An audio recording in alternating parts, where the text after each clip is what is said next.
Founded in 1959 in or near Woodlawn. Affiliations: People Nation, 1978, 2000s or later. Colors: black and red. Primary ethnicities: African American. Symbols: pyramid, 7, sun and eye. Symbol usage: pyramid with 21 bricks and a number 7 in. The sun behind the point of the pyramid, eye behind the pyramid. Status: active. In the year 1959, almost 90% of the white population had abandoned Woodlawn, leaving extreme blight and abandonment of businesses and properties.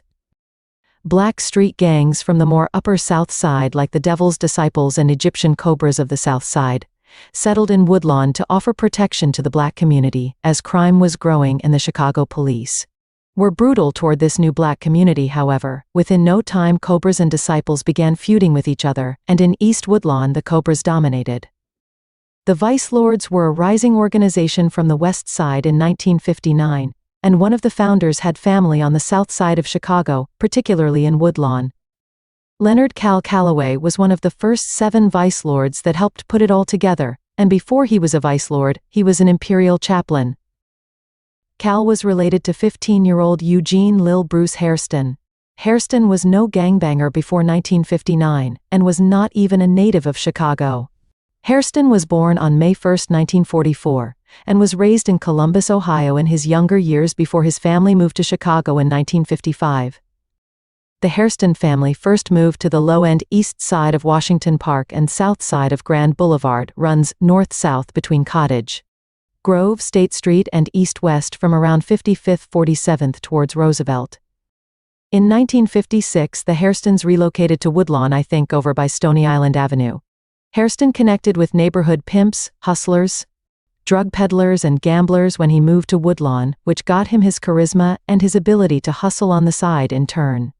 He gained a lot of respect in the neighborhood, and so began his nickname as Bull, that would morph later into King Bull. The Hairston family was from a more middle-class cut, however, they still bonded with the Fort family from 6536 Blackstone Avenue, 65th Place in Blackstone. The Forts were a little different as they were from the African-American Southern migration hailing from Aberdeen, Mississippi. Hairston's family, I believe, was more middle-class, but John and Annie Fort were cotton pickers. The Forts first lived in the near South Side community by 22nd and Cottage Grove. This part of Cottage Grove was removed long ago until they had to relocate to Woodlawn due to construction in the area that effectively removed Cottage Grove Ave from 22nd down to 33rd Street.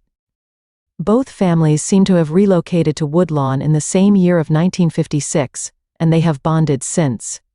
It was through this bond that Eugene Hairston and little Jeff Fort became friends. As the boys became friends, Jeff Fort was introduced to Cal. Jeff Fort was born on February 20, 1947, and was 3 years younger than Bull, so he was sort of in Bull's shadow in the early years. In the later 1950s, Jeff had behavioral problems, and would often get in trouble at school and at home. Sometimes Jeff would run away to the West Side and stay over by Cal, and this is when Jeff got to personally witness the rise of the Vice Lords and how Cal and the others were plotting strategy for taking over North Lawndale. This is how Jeff and Eugene learned how to be conquerors and gang leaders, from the original Vice Lords. They also learned how to draw up a constitution and create bylaws for the organization to follow, and how to set and enforce rules the almighty Black Peastone Nation. Moore, Williams. In November of 1959, Jeff Fort assembled the Blackstone Rangers, and this is how it all began.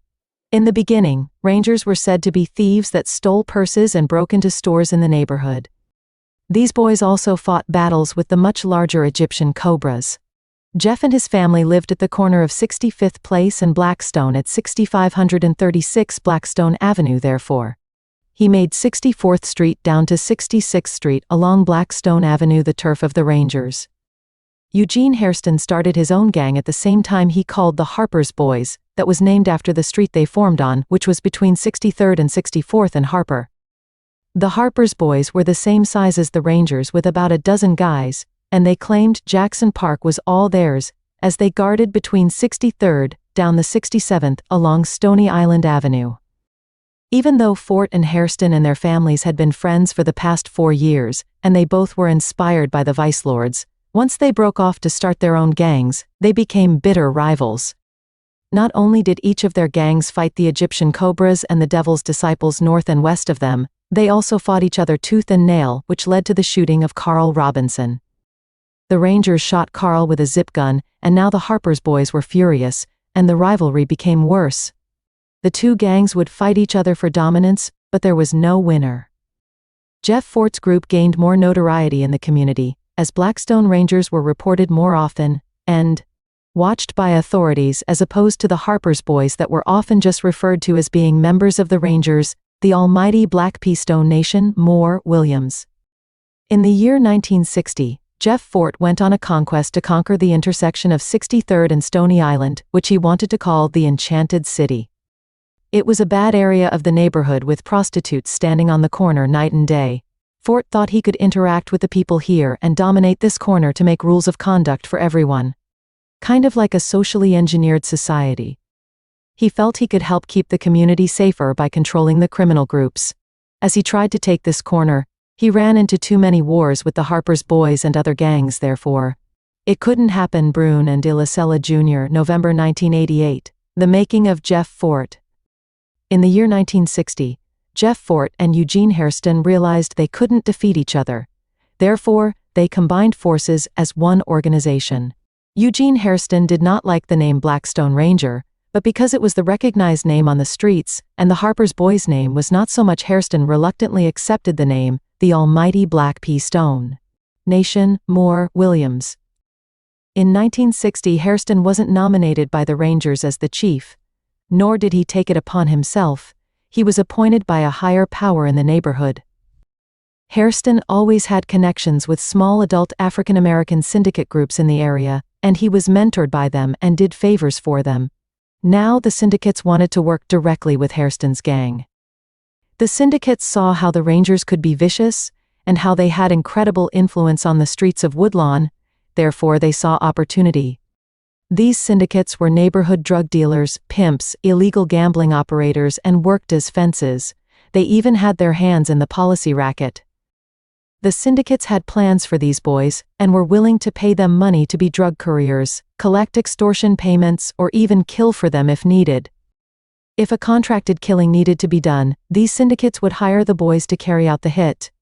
Not only would the boys get paid for doing these acts, the syndicates mentored them, and helped them grow to recruit many more young boys under the age of 17, so that they could carry out illegal activities without facing serious jail time that adults would have to face. The syndicates were also the ones that appointed Eugene Hairston as the head of the Blackstone Rangers, giving him the title of Big Chief. They loved his charisma and the incredible respect he got on the streets. Hairston was also tough as nails. The syndicates appointed Jeff Fort as Little Chief, and he was to be the one to recruit because he could get so many youths to follow him, and he was highly charismatic. Most boys would work as drug couriers, numbers runners, and even lookouts, and the syndicates loved it because they could pay them next to nothing to do these dirty and dangerous jobs. Most times they were paid just a few coins, and of course the best part, the older guys didn't do jail time. The syndicates even installed a no snitching policy, and scared them into not snitching with threats when caught. Eugene Hairston had the ability to relate to leaders of other gangs in the neighborhood, and he could convince them to take their whole gang and join the Rangers. And this is when the Rangers really started to grow in 1960. The almighty Black Pea Stone Nation. Moore, Williams. Once the nation was created in 1960, Eugene Hairston, Lamar Bop Daddy Bell, Charles Rico Cranshaw, and other former Harper's boys created the main 21 ruling body, which became a set of bylaws and a constitution the Rangers had to live by. The template for the bylaws came from the vice lords, who were declared their first cousins, mainly due to actual family ties. Rangers were more about black power than vice lords originally were, and this brought about African-rooted literature and symbols for the Rangers. The pyramid was chosen as it demonstrated their belief that ancient Egypt was the first civilization, and since it is an African country, it shows how Africans were first to walk the earth, and the first civilized society in Egypt. It also represents symbolism of their African ancestors and their divinity. The four corners of the pyramid are four 90-degree angles that add up to 360 degrees, hence, how the 360 degrees was created.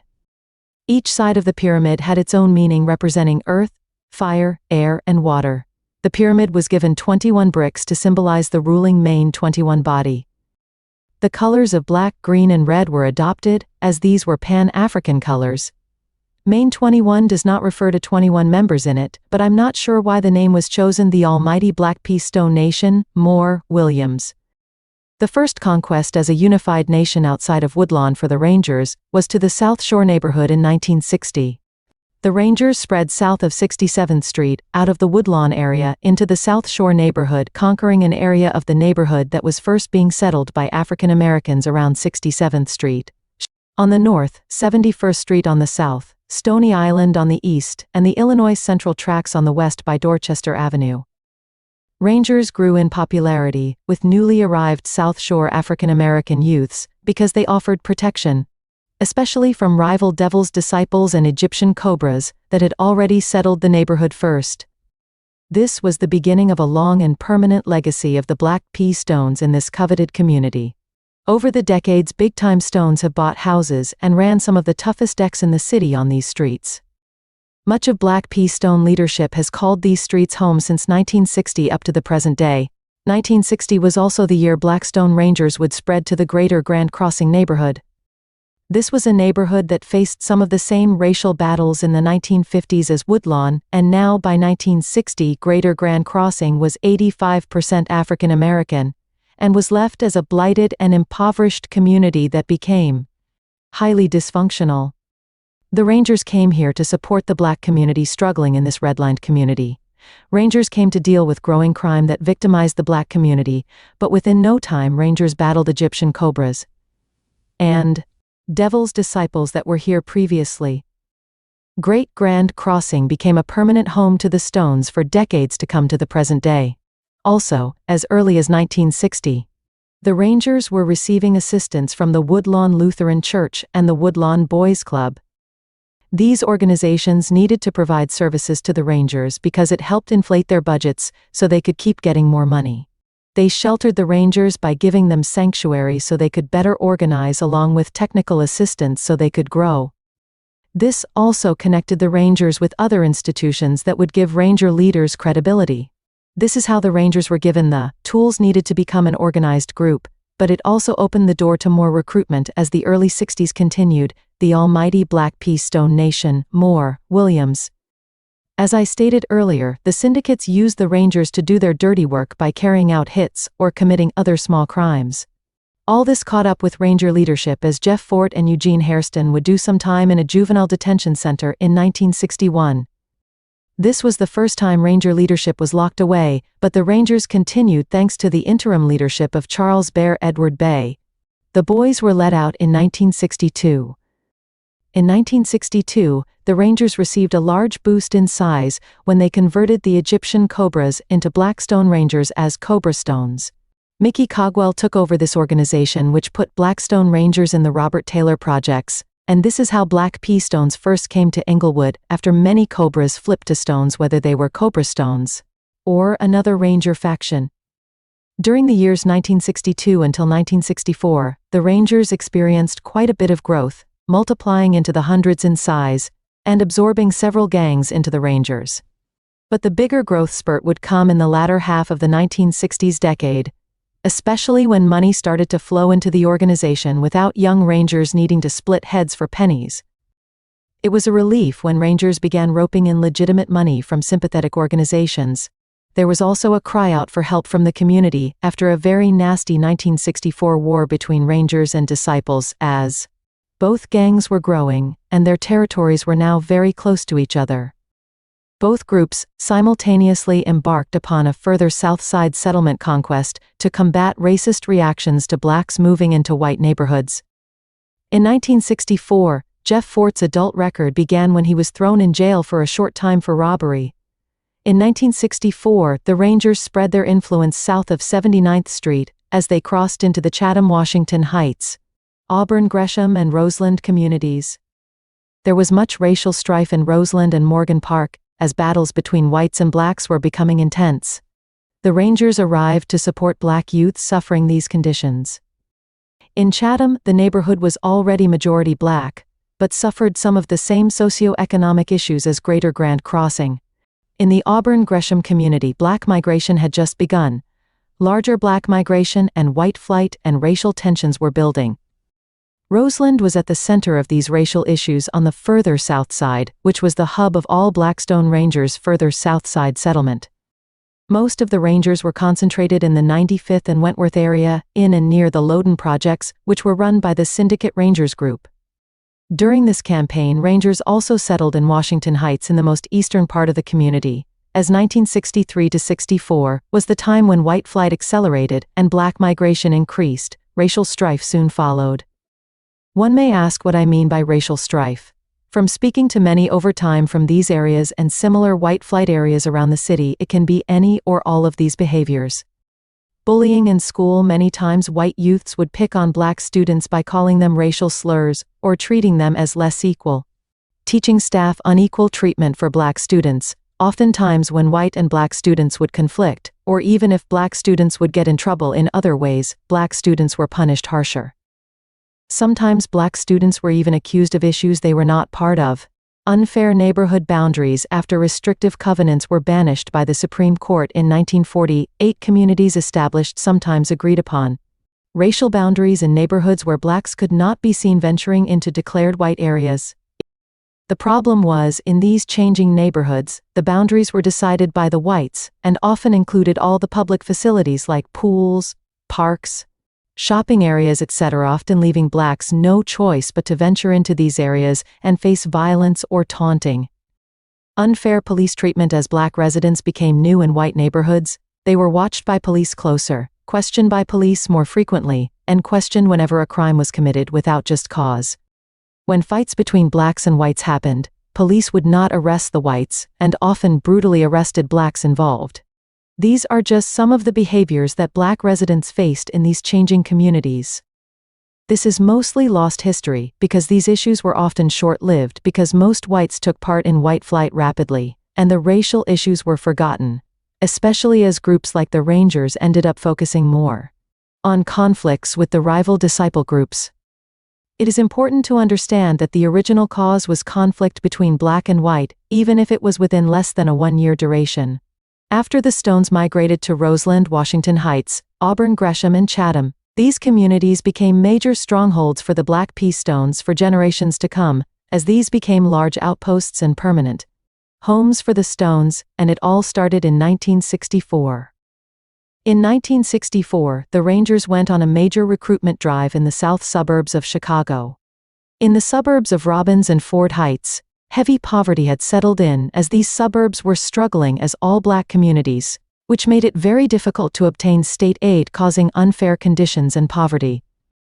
In the suburbs of Chicago Heights, Harvey and Markham blacks were facing heavy discrimination from whites in those communities, and roving white greaser gangs often attacked groups of black youths for no reason. In Chicago Heights, black families were forced to deal with heavy poverty, and were confined to the east side of the village, which was the oldest area, and was deteriorating and full of public housing projects. In Dixmoor and Phoenix, racial harmony was occurring as blacks were moving in. However, black youths had to deal with hostility from neighboring Harvey, especially at the Harvey and Dixmoor border on 147th Street, and the border with Phoenix on Halsted Street. The South suburban black youths needed assistance and a voice to stand up for them. Therefore, the Blackstone Rangers arrived at the 147th Street border and recruited among a group called the Black Elephants, and fought side by side with them. Among the Black Elephants was 15-year-old Jerome General Jake Crowder, who had an older brother that was a Ranger. Crowder was one of the Black Elephants recruited into the Rangers, and was appointed as leader of the 1st Suburban Chapter in Dixmoor and Harvey. Crowder's group became known as the Harvey Dixmoor Rangers. Crowder was mainly in charge of the Dixmoor Rangers, but overall, for the Harvey Dixmoor branch. He was running it alongside 16-year-old Roger General II Bowman. Bowman was strictly in charge of the Harvey part of the Harvey Dixmoor Rangers, and you can say he is the co-founder of the Harvey branch. It is very likely the Rangers were pivotal in taking part in the gin bottle riots in Dixmoor that summer of '64, and if not, they formed right after that happened in response to that incident. Right after the Harvey Dixmoor Rangers were created, the Rangers colonized nearby Phoenix. Then from there they settled in Robbins, East Chicago Heights, Ford Heights, Chicago Heights, and Markham. In Markham, 14-year-old Willie Tompkins was appointed the leader and founder of the Markham branch. This group went by the name Kingston Green Rangers, that started in the Kingston Green subdivision, which was the subdivision. That brought a major boom to the black population of the village. Soon the Kingston Green residents were met with racial strife and angry white gangs, hence why the Rangers landed here. The Fort Heights chapter was headed up by 14-year-old Monty Powell, who arrived in the town as an active member in community services. He was the founder and the first leader of the Fort Heights Rangers. The first leader and founder of the Chicago Heights branch was Jerome Branch, who later took over leadership of Fort Heights too, after Monty Powell was locked up for killing a Fort Heights police officer at the Fort Heights police station. As for Robbins, William Harper, an original Harper's boy, started this branch. This suburban conquest was the first ever conquest put together by any Chicago street gang in history, as the Black P. Stones can be credited with being the first Chicago street gang to open territory in the Chicago area suburbs since 1964. The Disciples got there at the same time, but were not as powerful or influential in these suburbs initially. During the early years between 1960 and 1965, the Rangers made money not only from small payments from the syndicates, but also from taxing drug dealers, pimps, hustlers, and gambling houses. Rangers also visited stores and taxed store owners in exchange for protection from any rival gangs or other criminals. Young Rangers often worked for adult drug dealers, moving products for a cut. Rangers leaders Eugene Hairston and Jeff Fort learned this from the older syndicates, and passed on to the boys coming up in the neighborhood, as Rangers the almighty Black P. Stone Nation Moore Williams. The neighborhood syndicates had learned from the Italian outfit, and maintained strong connections to the mafia, and this is how the Stones were getting their first connections to major organized crime. Before the Rangers controlled the pimping and drug dealing, the market ran rampant, and outside forces controlled these rackets, which brought outsiders to come into the community, and cause trouble, and even rob and steal from the community. The Rangers put a stop to this, and kept the business within the neighborhood, flushing outsiders out. One of the biggest issues was when white customers would venture into the neighborhood seeking drugs and prostitutes, they would often become the victim of a crime in the area, and because that man was white, the police would come in cracking heads of many black men that had nothing to do with the crime. The Rangers wanted to put an immediate stop to this, by keeping troublemaking whites out, and that meant cutting off white syndicates pimping women and distributing drugs in Ranger-controlled areas. A change began early in the year 1965 when Ed Woods, the extension director of the Woodlawn Chicago Boys Club, and Reverend O. Wilson Sotnak of Woodlawn Emmanuel Lutheran Church, 1359 East 64th Street, at 64th and Kenwood Avenue wanted to help the boys get a fresh start in life. According to the April 1, 1965 Chicago Tribune article, Reverend Sotnak offered his church for the Rangers to meet 3 days a week so they could play basketball, play pool, play card games, play ping pong and checkers to keep the Rangers off the streets. Here the Rangers organized dances and parties to raise enough money to buy a television set, turntable and amplifier for playing records. Here they were helping each other obtain jobs, and Ed Woods was working with Fort and Hairston on how to help them help each other find jobs, or he himself was helping the Rangers find employment source. Chicago Tribune, April 1, 1965. This was a very positive thing because many youths in the area struggled to find jobs due to a lack of employment offered in these crumbling communities. Now that the Woodlawn Boys Club and the Lutheran Church stepped up their involvement with the Rangers Ranger membership became even more attractive for Woodlawn youths, and recruitment soon swelled. It was also in this year that Jeff Fort connected with Reverend John Fry of the First Presbyterian Church, located at 6400 South Kimbark Avenue 64th and Kimbark.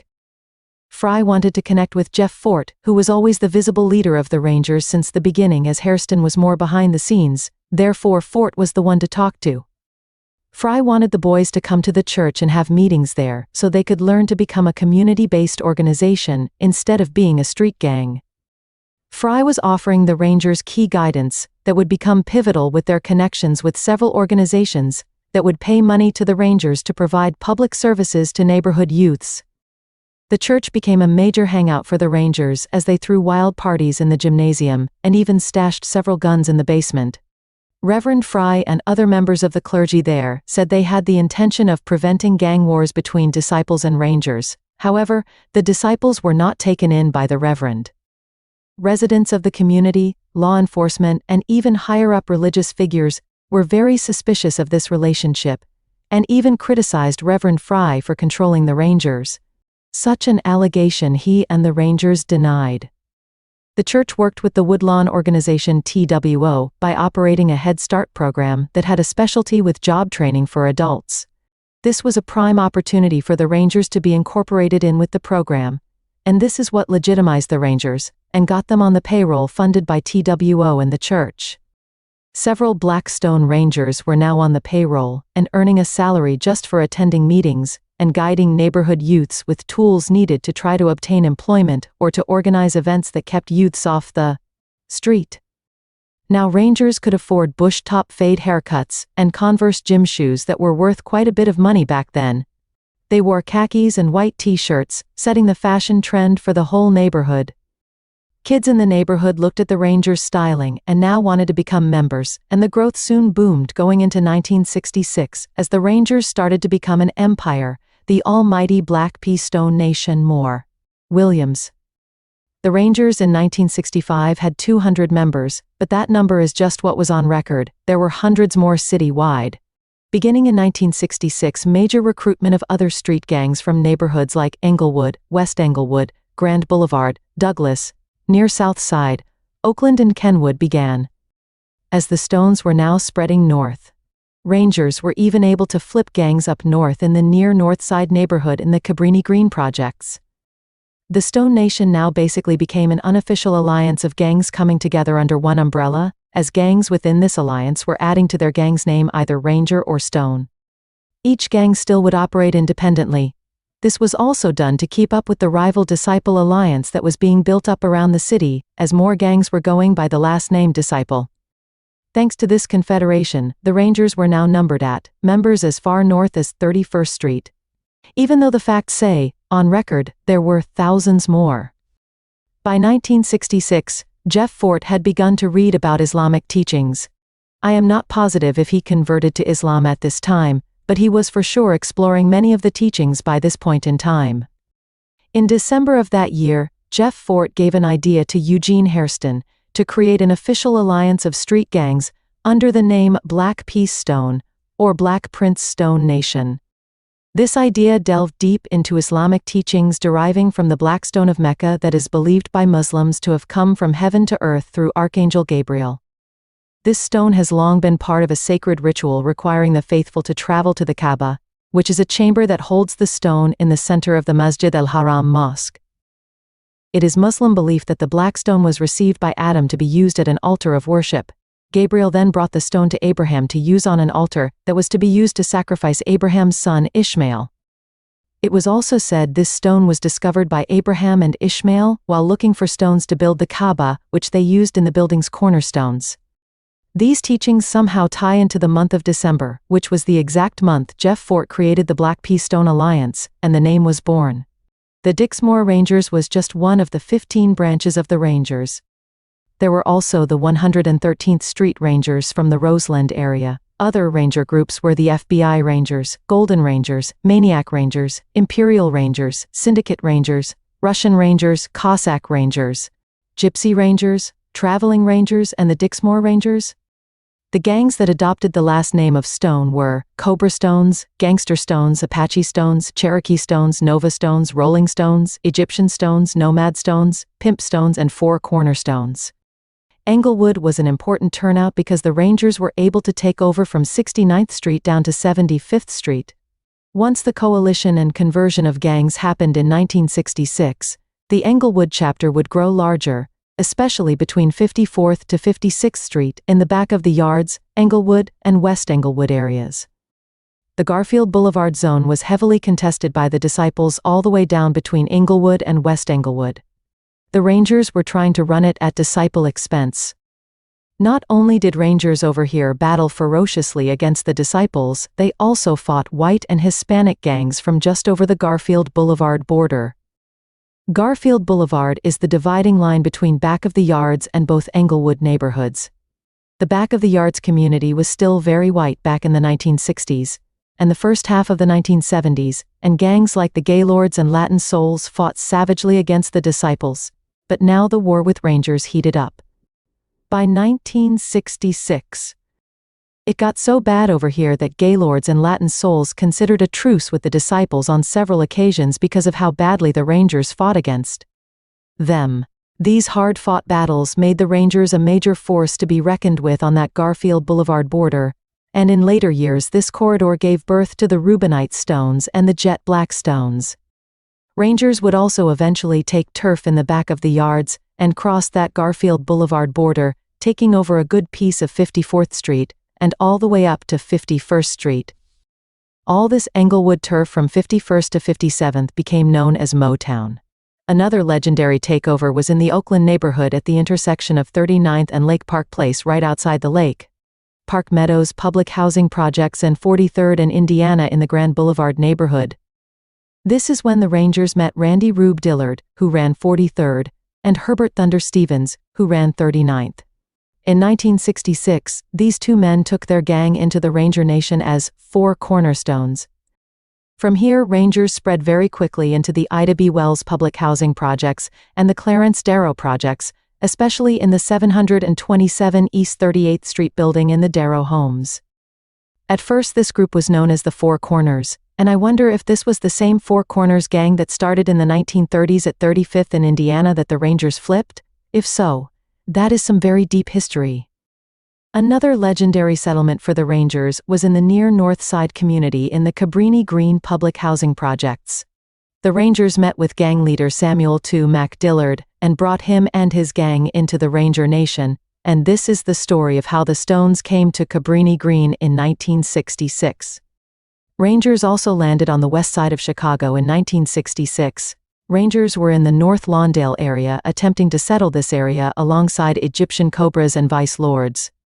Rangers were soon having gun battles with rivals, although I don't know exactly which gangs they were conflicting with. As far as I know, the Rangers never had permanent settlement in North Lawndale, but they did settle in nearby Austin eventually. But 1966 was the beginning of West Side Black P. Stones regardless. I believe these were the FBI Rangers that settled out west first. The Black P. Stone settlement of the Grand Boulevard community started a long, powerful, and permanent settlement of this community that has been strong for generations up to present years. Even as Grand Boulevard has undergone renewal in recent years, the Stones will perhaps continue to remain a permanent fixture in Grand Boulevard permanently. The Rangers settled in the near South Side community in 1966 into the Harold Ickes public housing projects, making these buildings a major stronghold until the buildings were razed. Now with a massive army of Rangers all over the South Side of Chicago, the Rangers now connected with the Black nationalist movement, and were present when Martin Luther King came to Chicago to march through the South Side. In June, a rally was held at Soldier Field for 60,000 people to listen to Martin Luther King speak. At this event, hundreds of Rangers marched into the event, waving a large flag that had a picture of a .50 caliber machine gun on it.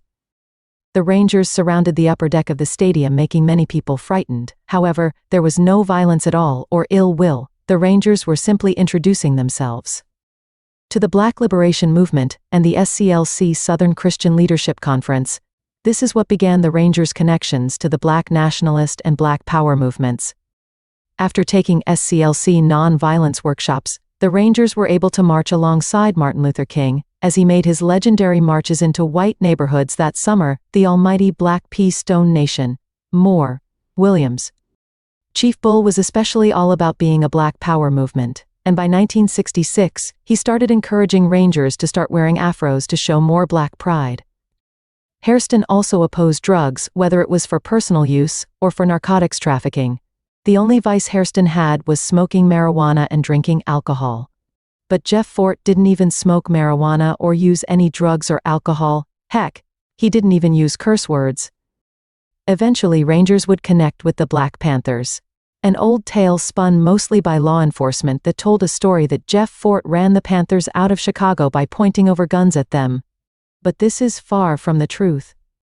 The Rangers instead had common ground with the Panthers, and there was a mutual respect between the two groups, but they could not see themselves fully working together after they officially met in The Panthers viewed the Stones as too violent and not political enough, while the Stones considered the Panthers as idealists and pseudo-revolutionaries. Thus, the thought of a coalition never came to fruition, but there certainly was never any violence or even an ounce of hate or conflict between the two groups. The two groups hating each other is a myth, the almighty Black Pea Stone Nation. Moore, Williams. By the end of 1966, there was major frustration building up in the Woodlawn community over the violent gang wars between Rangers and Disciples over the crossing of Woodlawn Avenue, which served as the dividing line between the gangs. In December of that year, the Presbyterian Church began seeking grants from TWO to give to the Rangers so they could seek programs to minimize violence. In the spring of 1967, TWO received $927,000 from the U.S. Government Office of Equal Opportunity, known as OEO. OEO was created by President Lyndon B. Johnson to fight his war on poverty. TWO's president was Arnold Brazier, who was also a revered at the Apostolic Church of God, and working with Reverend Fry. And both men worked with the Rangers. It was because of this connection that allowed TWO to disperse the money to the churches that, in turn, dispersed money to the Rangers to run the educational and job training centers. Not all the money went to the Rangers, half went to the Disciples to carry out the same duties. Rangers and Disciples were paid a salary to oversee youths and act as instructors in classrooms. Jeff Fort himself was paid a salary of $6,000 a year. The program was a big success, as young black youths including several Rangers were finding employment and even attending college. This in turn kept many youths off the street and saved many lives. During the summer of 1967, Rangers successfully prevented a violent riot from occurring on the South Side, as they policed a very angry community and kept things cool. Ranger popularity grew as now membership was at members on record, but there were several more thousands unaccounted for. All went well with the OEO program until November of 1967, when Jeff Fort was thrown in jail on murder charges until the following year, for a murder he was later acquitted of. During his time in jail, the program became disorganized as many Rangers began engaging in fraudulent activities with the grant money. Rangers would often sign their names as attending the job training centers or education centers, then take sign-in sheets home to fill in the entries. Checks were also falsely signed for. All these actions would later fall under investigation. Without Jeff Fort, the program was without proper leadership and all over a murder case that was pushed on Fort. And it was something he didn't even do, the almighty Black Pea Stone Nation. Moore, Williams.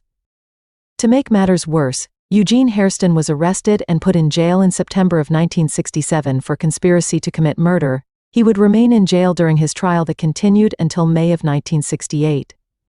At the later part of 1967 and early part of 1968, the Rangers were left without leaders that could understand how to operate this program and could understand the consequences of fraud.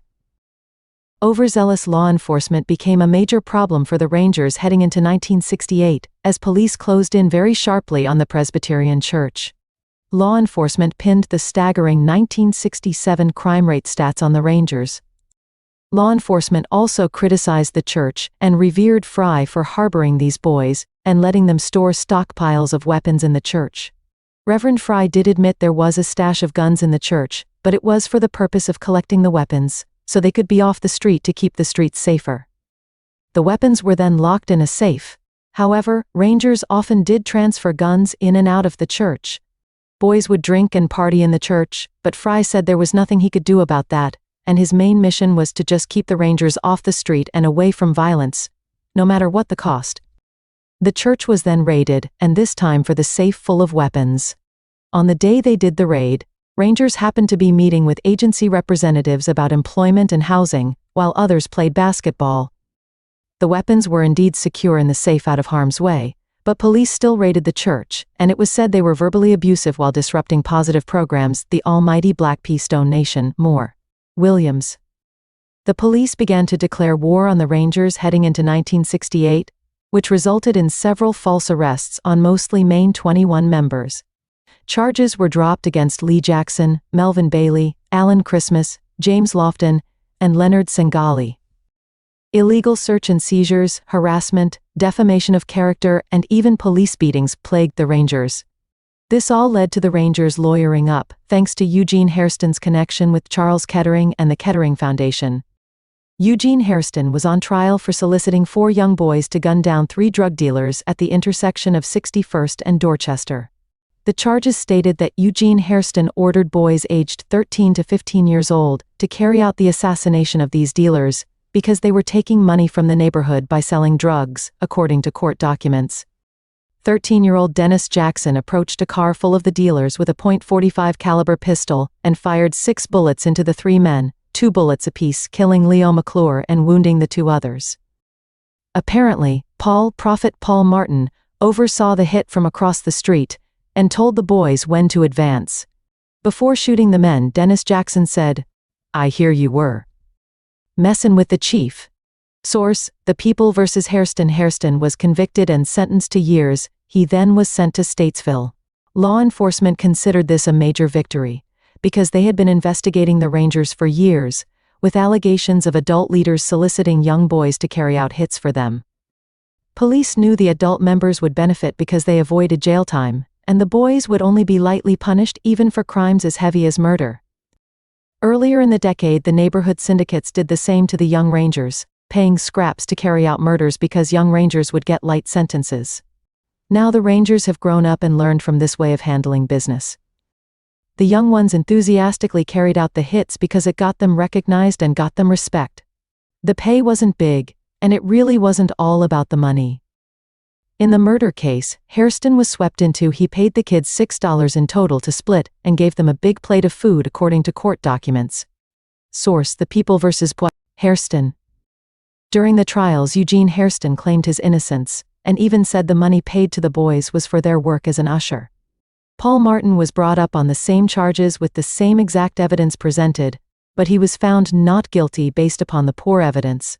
But Bull was somehow convicted on that same evidence, which shows there was favoritism to convict the leader of the Rangers. It is very much possible the boys took this murder on themselves to make a name for themselves.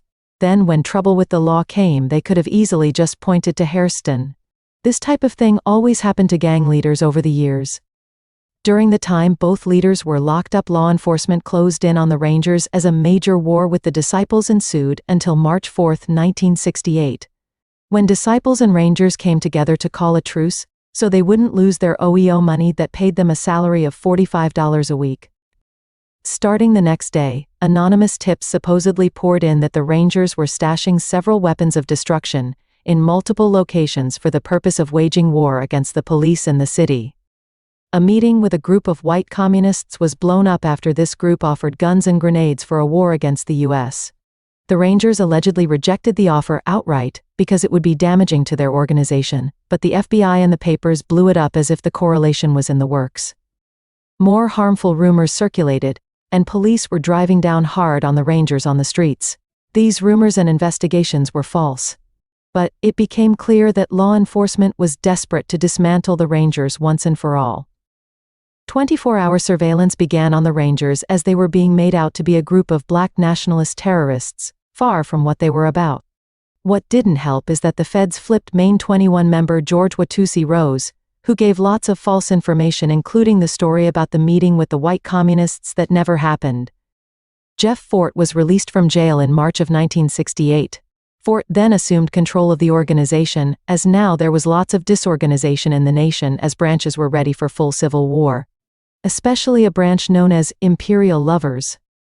Fort had no choice but to do something drastic to restore order to the nation, and this is when he assumed total control and had no choice but to push out Eugene Hairston, who was still standing trial. There was major pushback from Prophet Paul Martin, Eugene Hairston's most loyal follower and the spiritual leader of the nation. Martin was soon to make a major stir among the naysayers about Fort taking over, and would have very likely led a rebellion against the new order. Martin was then led into an alley and shot in the back of the head 3 times in 1969. Fort now was fully in charge of an army of 5,000 known soldiers in 1968. The change of leadership was not fully accepted by the whole nation, and some groups of Stones and Maine 21 members outright opposed it and kept their loyalty to Eugene Hairston. Hairston did accept the second-in-command position while he was standing trial, as he was on the street for some time during his court proceedings. At the time he was all right with being vice president. The conflict didn't begin until he went to prison. An act that helped the Black P. Stones bounce back was how they handled the threat of riots preceding the Martin Luther King assassination in April and all through the summer of 1968. Stones successfully kept things cool once again on the streets for a second consecutive summer, while the West Side burned during that day in April. Jeff Fort himself organized the Stones to maintain order, even when Stones advanced on Mount Carmel School and rocked a bus full of white students. Jeff Fort raised his arm and ordered the attackers to stop immediately, and all the Stones stopped and withdrew. Jeff then ordered his Stones to leave the school alone. After this day, there wasn't a single shooting between disciples and Stones for an entire month. Jeff Fort understood the power of nonviolent protest even in these early days, and became pivotal in preventing the Stones from plunging into destructive behavior that would have made the Stones become public enemy number one, and leading to the complete elimination of the Stones. Therefore, understanding Jeff Fort is important to Black P. Stone history. In July of 1968, Senator John McClellan of Arkansas held hearings for the investigation of Jeff Fort and the Black P. Stones about the management of that $927.431 given to TWO for the job training program in which Jeff Fort was considered center chief. Fort was cross-examined about allegations of taking the money and not using it for the intended purpose, especially since leadership continued to face charges of murder, rape, and strong-arm robbery, according to court documents. The program was intended to reform the Rangers, but instead it was viewed as ineffective as payment was taken without the committee's expected full results. Source: United States of America vs. Jeff Fort. The committee had high expectations and did not understand it would take a long time for the program to have full effect. The committee was wanting instant results and did not consider enough that Jeff Fort's murder charge was vacated, and the fact that he was being locked up caused the program to become misguided without leadership. Never was Eugene Hairston's murder charge looked into the reason for the crime. Courts and the public only saw that he guided teen boys to kill 3 men. But never was it viewed that the reason for the shooting was to clear out rogue drug dealers pushing heroin onto these streets without authorization, thus causing harm to the community. Granted, the solicitation of teen boys to commit the murders indeed is a tear at moral fabric. However, in these organizations, younger members were more than willing to commit such crimes as they eagerly looked for advancement and respect, therefore, were used for these crimes, or went rogue, and did the crimes to be noticed without leadership backing. Without many other positive role models to look up to in such a destitute area, youths often only had hardened gang leaders to look up to as heroes, and gang leaders used this to train these youngsters on how to come up and become effective in the gang, just like how a manager of a company trains employees to one day become managers. Most times founders and overall nation leaders take no part in such crimes. It is usually lower-level leaders that would use young boys for self-interest and not for the interest of the nation.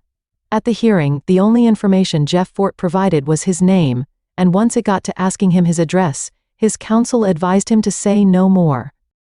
Fort then stood up, raised a clenched fist, and walked out. He would later face charges for this. One thing the committee didn't bring up at all was the fact that about $200,000 of the grant money was sent back to the federal government as unspent money. Not only that, of the remaining over $700,000, only about 33% was actually paid to the Rangers, $1,467.79. Of that was put into Jeff Fort's pocket. These were numbers largely ignored. Perhaps if these numbers were brought to light, it could be seen how much less greed came into play. Brune and Nilicella Jr., November 1988. The making of Jeff Fort. These organizations that funded the Rangers were all fighting each other to push money into the Rangers' pockets without giving the best guidance. Bottom line is, these organizations needed to provide money to groups like the Rangers and Disciples because it justified their budgets. Without these gangs in existence, these groups would have far more limitations. These groups thrived on the wars between Disciples and Rangers because it gave them justification to ask for more money. The sole purpose of the money was to pay these gangs to detract from gang warfare, and when violence was reduced, it was a big win. Law enforcement also benefited from the gang wars between disciples and rangers because it gave them more excuses to lock both organizations up and attempt to destroy their entire infrastructure. Law enforcement would even grease the wheels a little by pitting the two gangs against each other, by putting word out on the streets that one gang was about to move on another, a form of egging them on. There was actual evidence that the FBI sent letters to gang leaders giving them alleged intelligence the opposition was about to hit them, which is an obvious attempt to get both sides to destroy each other, thus allowing law enforcement to come down on both groups. Law enforcement could always get further justification afterward, saying both groups were black nationalist groups rising to become terrorist organizations, pointing out the violence as an example: the almighty Black Peace Stone Nation, Moore, Williams. This is why it became so pivotal for leaders of all the gangs to work tirelessly non-stop to keep up peace treaties, because leaders like Eugene Hairston, Jeff Fort, and David Barksdale all knew a dirty game was being played by law enforcement and these social service agencies. The peace between Stones and disciples was shattered on May 8, 1968, when Ellis rebel Stones attempted to assassinate disciple leader David Barksdale after falling into a trap. The Ellis rebel Stones were the only Stone section in the western part of the Woodlawn neighborhood between 65th and 67th, and Ellis and the disciples had always wanted them out. Chicago police came to talk to David Barksdale, and Barksdale mentioned that these Stones liked to shoot disciples anytime disciples got near their territory, and Barksdale wanted to prove his point to these detectives. Barksdale asked the officers to follow him down to 65th and Ellis, and once David and his known car made an appearance, Andrew McChristian, Melvin Bailey and Edward Dinkins opened fire on Barksdale's car, and detectives swarmed in right away to arrest the three shooters. Source: People vs. McChristian, the almighty Black Peace Stone Nation, Moore, Williams. Was a year of big wars between disciples and Stones in the Clarence Darrow projects. Stones were fighting to make the East 38th Street building all theirs and became fed up with disciples hanging out near the building. One September night, as disciples were shooting dice near the building, Stones planned the Svengali massacre. That night, Stones tucked shotguns and handguns in long coats. The Stones then got into the power source for the building and cut the power, creating a spooky atmosphere. As the darkness befell the project building, a blaze of gunfire suddenly sparked through the darkness as bodies hit the ground. Stones chewed their way through a massive crowd of disciples, gunning down young men, all shot in the darkness. Housing authority guards became alert and shot it out with the Stones for a while. It was miraculous that not a single person died, which is why this shooting only had one newspaper appearance in the Chicago Tribune on September 10, 1968, United States of America vs. Williams. The FBI liked to publish reports that Stones were anti-white and were perhaps rising up against the white man. In 1968, the FBI reported the Stones in the suburb of Harvey were assembling all black groups under the Black Peace Stone Nation in what they considered racial tensions. There were also reports that Stones were gathering heavily in the suburb of Chicago Heights for the purpose of attacking the police, which proved to be false. Reports also said Stones were trying to extort money for contributions to businesses owned by singer Sammy Davis Jr. to support his businesses in the Harvey and Dixmoor communities, which was also false. The almighty Black Peace Stone Nation, Moore, Williams. It is true that Stones were being paid by Davis to protect his businesses, but there was no extortion. There was just a falling out. There were even allegations that the Stones were attempting to disrupt the Democratic National Convention on August 26 to get even with Mayor Daley for opposing further funding to OEO into the pockets of the Stones. But not a single Stone member ever showed up at the convention. Another false report: the almighty Black Peace Stone Nation, Moore, Williams. Despite all the issues with government investigations the Stones faced, Stones were still working with community groups and receiving payment. In 1968, Jeff Fort was hired by the Kenwood Oakland Community Outreach COCO program, in which he was made to be youth director. COCO also lent the Stones $100,000, and Reverend Curtis Burrell himself lent them $3,000 to open a restaurant on Woodlawn Avenue. Brune and Ilisella Jr., November 1988, the making of Jeff Fort. Fort was also leading marches against disadvantages people faced in the black community with housing and overall poor treatment. On the flip side, the Stones were also extorting businesses for protection and killing rivals in the streets. Stones also didn't want to see any grant money going into any other organizations, so they shook down all other groups to make sure the money channeled their way.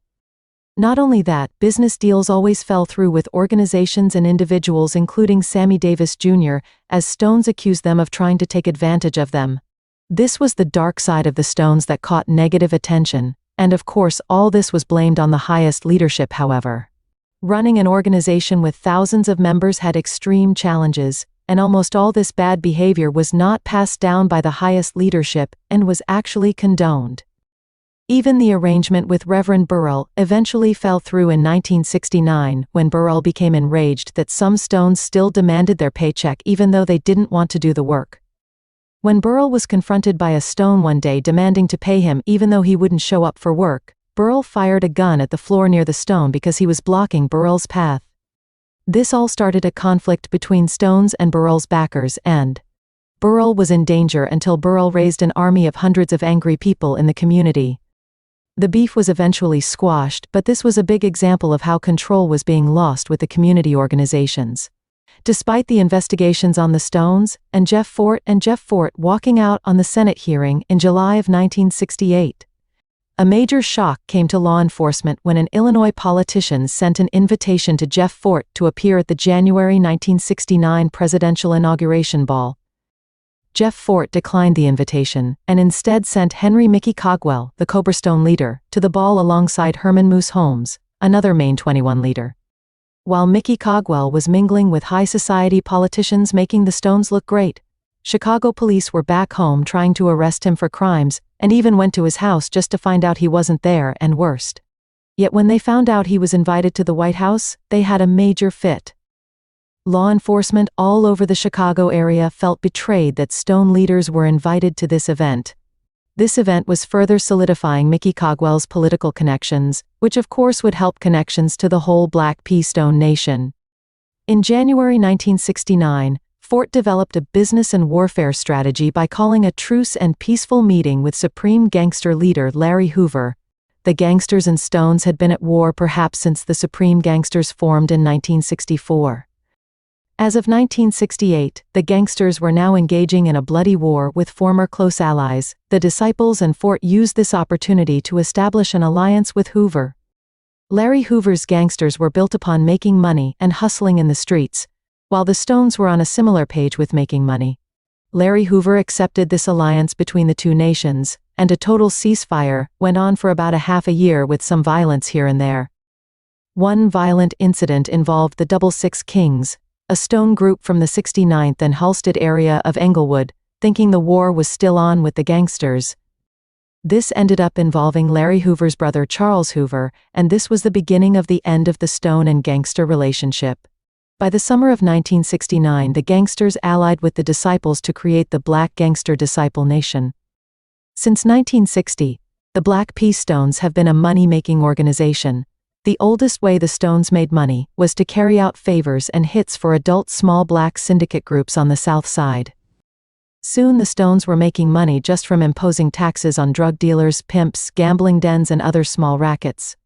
Basically, in Woodlawn and eventually other new territories, you couldn't make money without Ranger approval and without paying a percentage.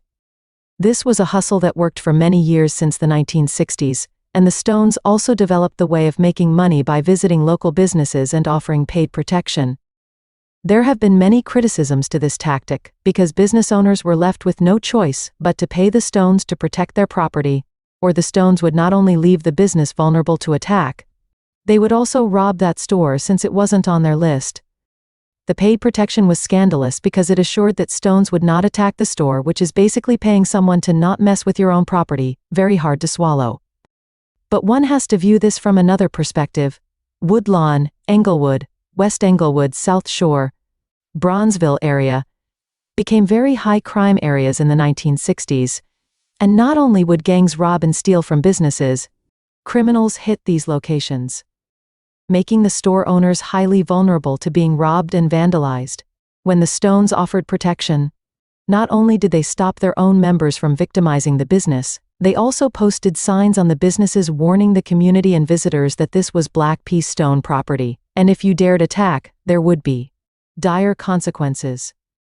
Stones placed signs that displayed the pyramid, and gave a strong warning that this was stone property and property of the chief. In these high-crime areas, police patrols were scarcer, and just about every store would suffer vandalism and robbery, which was very costly. Paying the stones was often a better option, as the store owners would not have to deal with sudden destruction or robbery. In areas more absent of law enforcement, this was the best option in many cases. Violent examples were made in the streets for offenders that touched these stores that were marked by the stones. Perhaps a robber or vandal was beaten severely in the streets for everyone to witness, or bodies would be found later, as this was considered direct disrespect to the chief. The stores most collected from were Jewish-owned businesses that usually charged higher prices for products, thus somewhat taking advantage of the community, and the stones were taking some of the extra money back. Stones often left black-owned businesses alone because they supported black entrepreneurs, especially since there were very few. Stones would often protect these stores for free. Stones would always send different young boys to the stores to collect the money. Never would the same stones show up to collect money. Stones also often had members come in from outside the neighborhood, so their faces weren't as known. This was a smart operation. One needs to understand this in perspective. If you are a store owner in these communities where police patrol is scarce, you can more easily fall victim to crime, which will cost you more money than the money you give to the stones. In the long run, this becomes a better deal. Not only is it less costly, the stones were better security and more watchful than the police, because if they allowed criminals to do anything to the business, it insulted the whole organization and made other organizations think they could take over. According to Jeff Fort and many of the stones in they played the role as guardians in the black community, and their business protection plan was one of the examples. Other examples were how the stones controlled the drug trade on the south side, as they taxed and monitored all the dealers in their vicinity.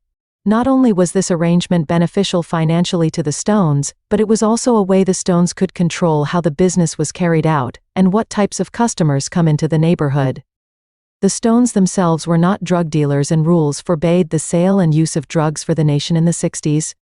Even Jeff Fort himself had once threatened Milwaukee Italian outfit leader Frank Balestrieri that if he kept supplying heroin to the black community on the south side, he would kill him. But over time this attitude would change, especially once the stones wanted to dig deeper into the drug game.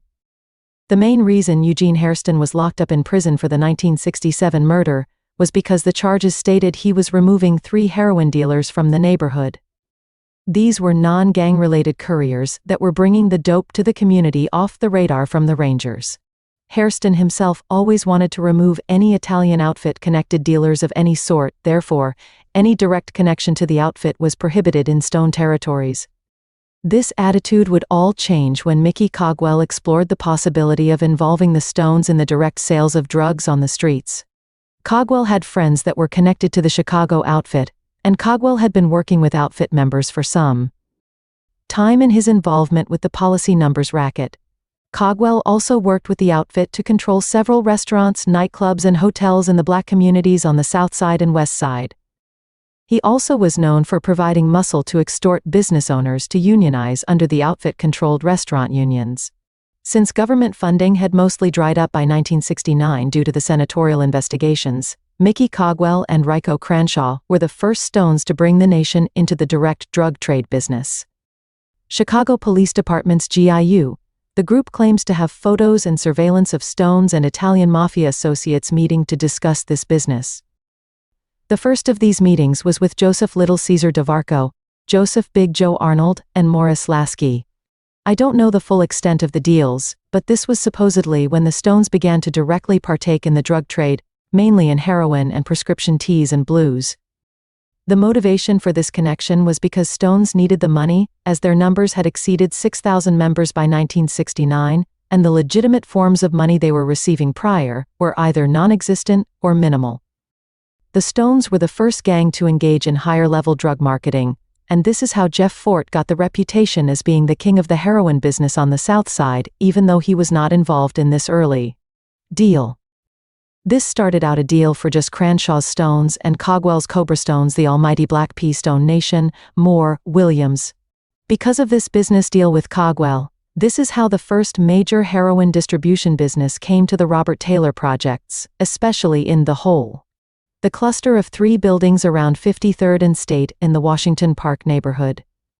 This heroin involvement was not big enough to catch the attention of law enforcement, much as mainly Stones were known for selling marijuana, codeine, and other narcotics and pills. Stones also began robbing other drug dealers in the area, as they went to great lengths by even robbing drug dealer homes. The Stones also made a big move-in when they took over the partially abandoned Southmore Hotel located at 67th and Stony Island at the border of the Woodlawn and South Shore communities. Legends say that Tu helped the Stones take over this building, because right beforehand, Tu had an office in the building, and met with Stones here. Legend also says that the Stones pestered the owners, and basically forced them to leave the building, while the Stones took over the top-floor penthouse on the roof, and the hallway leading to the penthouse. Stones put furniture as a barricade so police couldn't easily rush in, and they had lookouts inside the building, and on the rooftop, this became the new headquarters for the Stones. This was also prime property, because it sat next to a series of hidden trails that branched all through the South Shore community, down to Woodhull Park at 73rd and Cornell. The trails also continued to the South Chicago community, down to an old park near 83rd and Colfax. The trails even extended out to Pockettown in the greater Grand Crossing neighborhood, and even ran north above Jackson Park into Hyde Park, and even up to Kenwood and into Oakland by the Lake Park area. This allowed large groups of Stones to move in silence from place to place along the south side without detection. They could bring large groups in for surprise attacks or possibly for theft operations. Sometimes all the Stones would arrive on bicycles and surprise everyone when they suddenly emerged. For about 20 years the Stones controlled this trail system, until the city covered them over in the late 1980s to stop this activity. By 1969, a seeming war began on the streets between law enforcement and the Stones, as police continued to raid Stone hangouts and brutally beat young black males in the streets and in custody, sometimes resulting in death. Law enforcement considered the Stones to be animals and dangerous criminals, therefore, they became increasingly brutal in their law enforcement methods. This was even felt by the Disciples, as even David Barksdale, leader of the Disciples, also suffered a brutal beating while in police custody.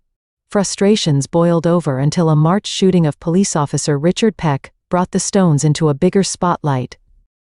Peck was shot at least 15 times while he sat in his squad car at the intersection of 62nd and Woodlawn. Black P. Stones were the shooters of Peck, and now the police waged a bigger war on the Stones, even though Peck survived the onslaught and even was able to do an interview in 2007 for the History Channel's TV show Gangland. For the episode Stone to the Bone, which was about the Stones. Law enforcement once again closed in on Jeff Fort, as he was charged with the battery of a postal worker in June of 1969. As Fort was facing legal issues and sitting in jail, he caught wind of a hustle one of his main 21 members was involved in. He had found out that William Throop was selling lots of heroin just like other main 21 members like Mickey Cogwell and Rico Cranshaw. Just like Cranshaw and Cogwell, Throop was connecting to the Italian outfit through a West Side connection. Throop was getting many of the main 21 members connected with the heroin trade, and this is when the Stones started getting in deeper with this business. Fort now was fully aware of what his main 21 was up to, and he decided to authorize the business, something Eugene Hairston would have never consented to. But Fort needed $80,000 in bail money and wanted payment from then on. Throop was supposed to be the one to pay this $80,000 debt, but he never paid all of it to Fort, and even though Jeff didn't directly order it, Throop ended up getting shot up for not paying the chief. For the first time, the drug game was sanctioned by top leadership, including Fort now as of the autumn of 1969, the almighty Black P. Stone Nation, Moore, Williams. There has been a story that has floated around that Jeff Fort personally met with Milwaukee outfit leader Frank Balistreri for Fort to officially take over the whole drug game from the outfit. The meeting was supposedly arranged by youth outreach worker Charles LaPaglia, who was supposedly known to police as a low-level heroin dealer connected to the outfit, making LaPaglia seem to lead a double life. LaPaglia was grilled to death in the Senate hearings in July of 1968, but other than that, it seems like this is the closest LaPaglia had a run-in with law enforcement. The man was able to continue as a youth worker well into the CEs, which doesn't fit the profile of a mafia-connected drug courier that supposedly dealt in the stuff since the 80s. Anyway, Legend has it that LaPaglia personally brought Fort before mob boss Frank Balistreri. Legend has it that Jeff Fort came bearing a gift of a $10 fur coat that Frank Balistreri disrespectfully tossed outside to be used as a doormat, and Jeff Fort scurried out of there when the meeting was over. Well, I will poke big holes in this story that don't add up. First, Frank Balistreri was put in prison for income tax evasion in March of 1967, in a federal prison in Sandstone, Minnesota. Frank Balistreri was then locked up until June of 1971. Before March of 1967, Eugene Hairston was still a free man and very much in charge of the Rangers. He most certainly would have never sanctioned any heroin business, and he would have possibly even tried to kill Jeff over it if he was involved. Not only that Jeff Fort himself was threatening Balistreri about bringing heroin to Stone territories, therefore, no way this meeting happened before March of 1967. The meeting would have had to happen by June of 1971. But at that time Jeff Fort was in jail too since April, while he was on trial again for the same defrauding issues brought up in the Senatorial hearings of 1968. So there is no way this meeting could have happened before 1976. By 1976 the Stones were already well plugged into the heroin racket, and now had become El Rukans. New El Rukan doctrines forbid the sales and use of drugs, especially heroin, that was outlawed until 1985. So after 1976 wasn't likely either. I'm not saying the meeting didn't happen, but what I am saying is, I highly doubt Jeff Fort was there for it. Jeff Fort also would likely have not tolerated the fur coat being shoved in the mud right there on the spot. He would have likely walked right out. There is no doubt Fort eventually sanctioned for participation in the drug market, and perhaps Stones did meet with Balistreri in the 1970s. But it wasn't Jeff that attended because the men were both locked up at different times and could not meet. It appears the main hookup into the trade was all done in the fall of. As I stated before, the Stones were big into fashion and setting the trends for the neighborhoods they lived in.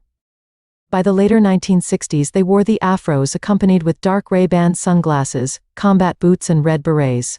When out on the town, Stones could be seen wearing long fur coats with nice styling hats, pimp canes, platform shoes and lots of color heading into the 1970s. In 1969, student programs began at Sen High School in the far north side neighborhood of Uptown.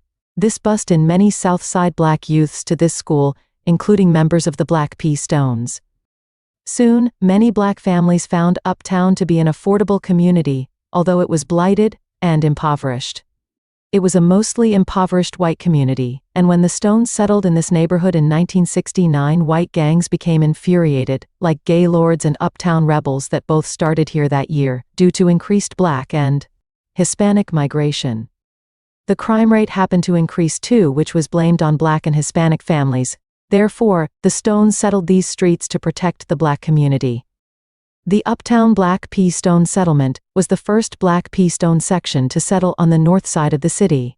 The drawback was these early Uptown Stones found conflict with the disciples that arrived at the same time. The Stones would survive these streets for decades to come, especially in the Argyle section of the community. These Stones are a large chapter and have permanence into current years.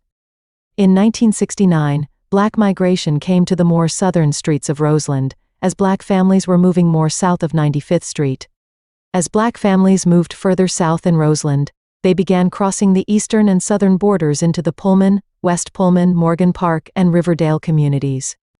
The mostly white communities often fought back by imposing restrictions for the black community to use public resources, such as access to better schools and recreation. Many deep South Side whites became violent, and greaser gangs from Pullman and Roseland became vicious. Among all this racial strife, came the Stones to settle these streets in heavy volume in 1969. The Stones arrived in the Altgeld Gardens projects to address the growing crime rate and restrictions Riverdale residents faced when trying to use public facilities in nearby West Pullman and Pullman. Within a short amount of time, Stones conflicted heavily with disciples settling in Riverdale, but up to present years, the Stones have been heavily ingrained on the streets of Riverdale and the Altgeld Gardens. In West Pullman and Pullman, Stones aided the growing black community facing racial conflict on these streets, but soon Stones got caught up in wars and extreme violence with the disciples, making their cause not look as good. West Pullman and Pullman would become major community areas for the Stones that would last decades up to present years. The year 1970 would prove to be a very trying year for the Stones. By August, the Stones were at war with Coco and Reverend Burrell. On August 5, Jeff Fort even held a press conference at the First Presbyterian Church condemning Burrell, his group, and Senator McClellan, calling McClellan a racist.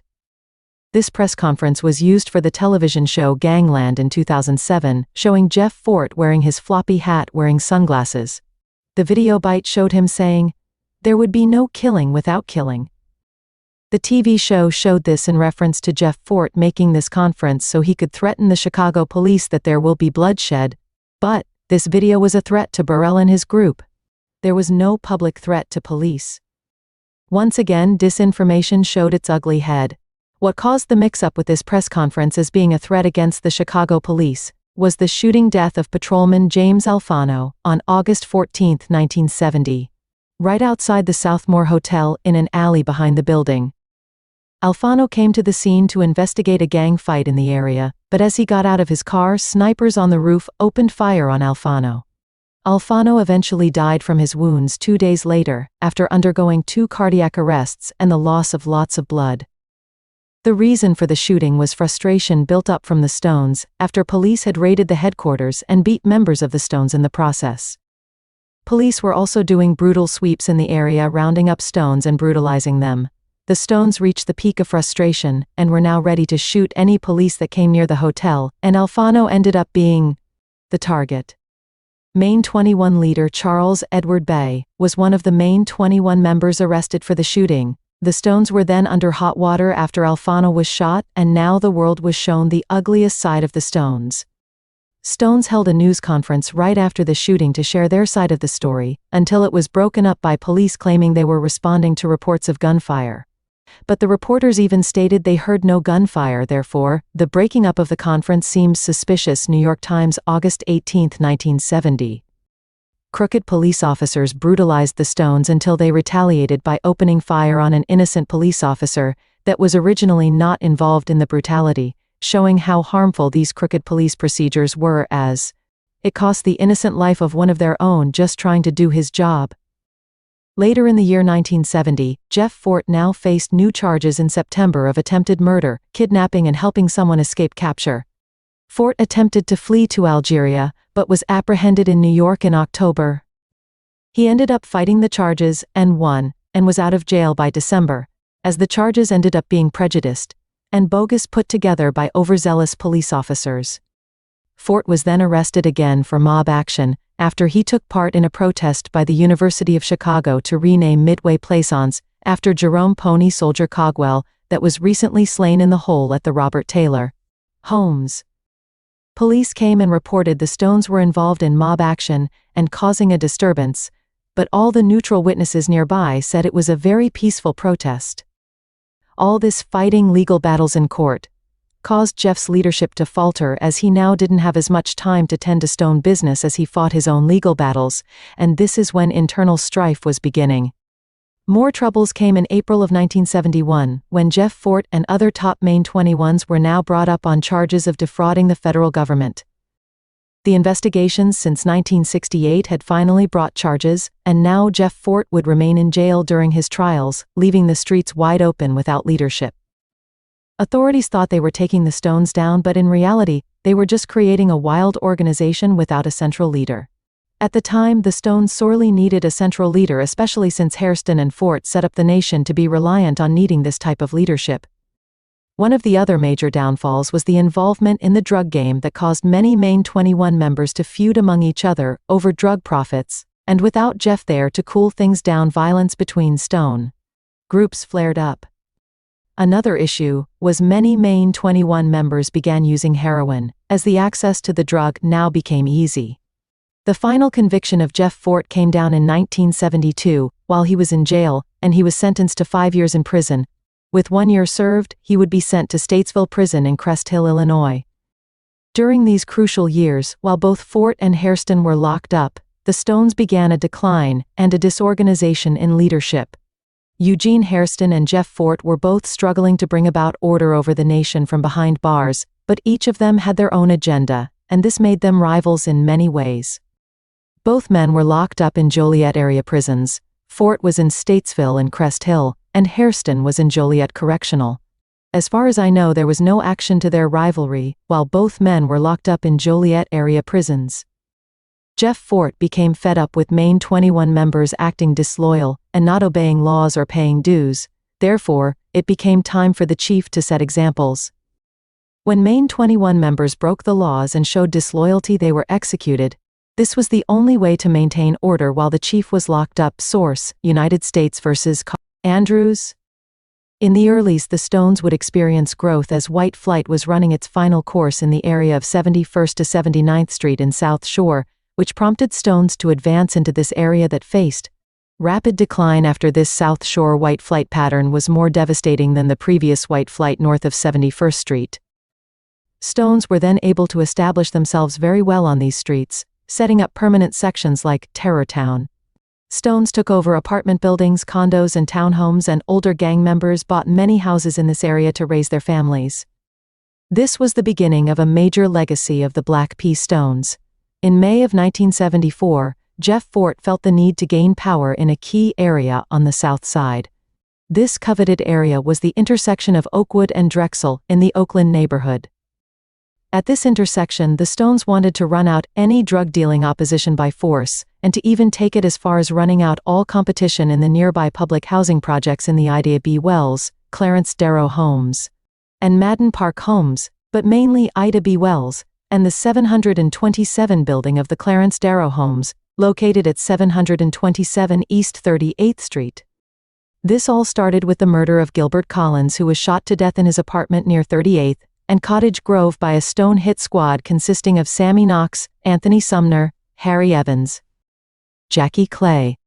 The bullets were meant for his brother Michael, but the mistaken identity cost Gilbert his life. Regardless, the word was put out that the Stones were coming to run it. Later on, the same Stone hit squad, consisting again of Sammy Knox, Anthony Sumner, Harry Evans, Jackie Clay, shot Gregory Freeman as his body was found in an alley by 40th and Drexel. Stones then talked to or threatened witnesses to the murder to not talk to the police, and the charges were dropped. Source: United States vs. Andrews. Stones also pursued their own over the new bigger drug trade, when examples were made out of two Maine 21 members, Willie McLilley and Roy Love, as they were both assassinated by another hit squad with one of the same guys, consisting of Alan Knox, Felix Mays, Andrew Craig, and Harry Evans, who shot up the men as they sat in a car at 83rd and Ellis in the Chatham neighborhood on November 29, 1974. As the assassins were allegedly acting on orders from Jeff Fort for mishandling the narcotics trade and being disloyal. Source: United States vs. Andrews. In the late part of 1974, Christiana Bay, the National Secretary for the Moorish Science Temple of America (MSTE), paid both Fort and Hairston a visit while they were in prison. Hairston brushed her off and was not interested, but Jeff Fort was all ears. Bay taught Jeff Fort that Black Americans descended from Asiatics and Moors. To sum up these teachings, the descendants of Black Americans came from a superior civilization that once ruled a large piece of the world. During slavery days, Moors were exempt from slavery, and only Negroes could be slaves, thus honoring Moroccan Moors as superior and not classified as Negroes.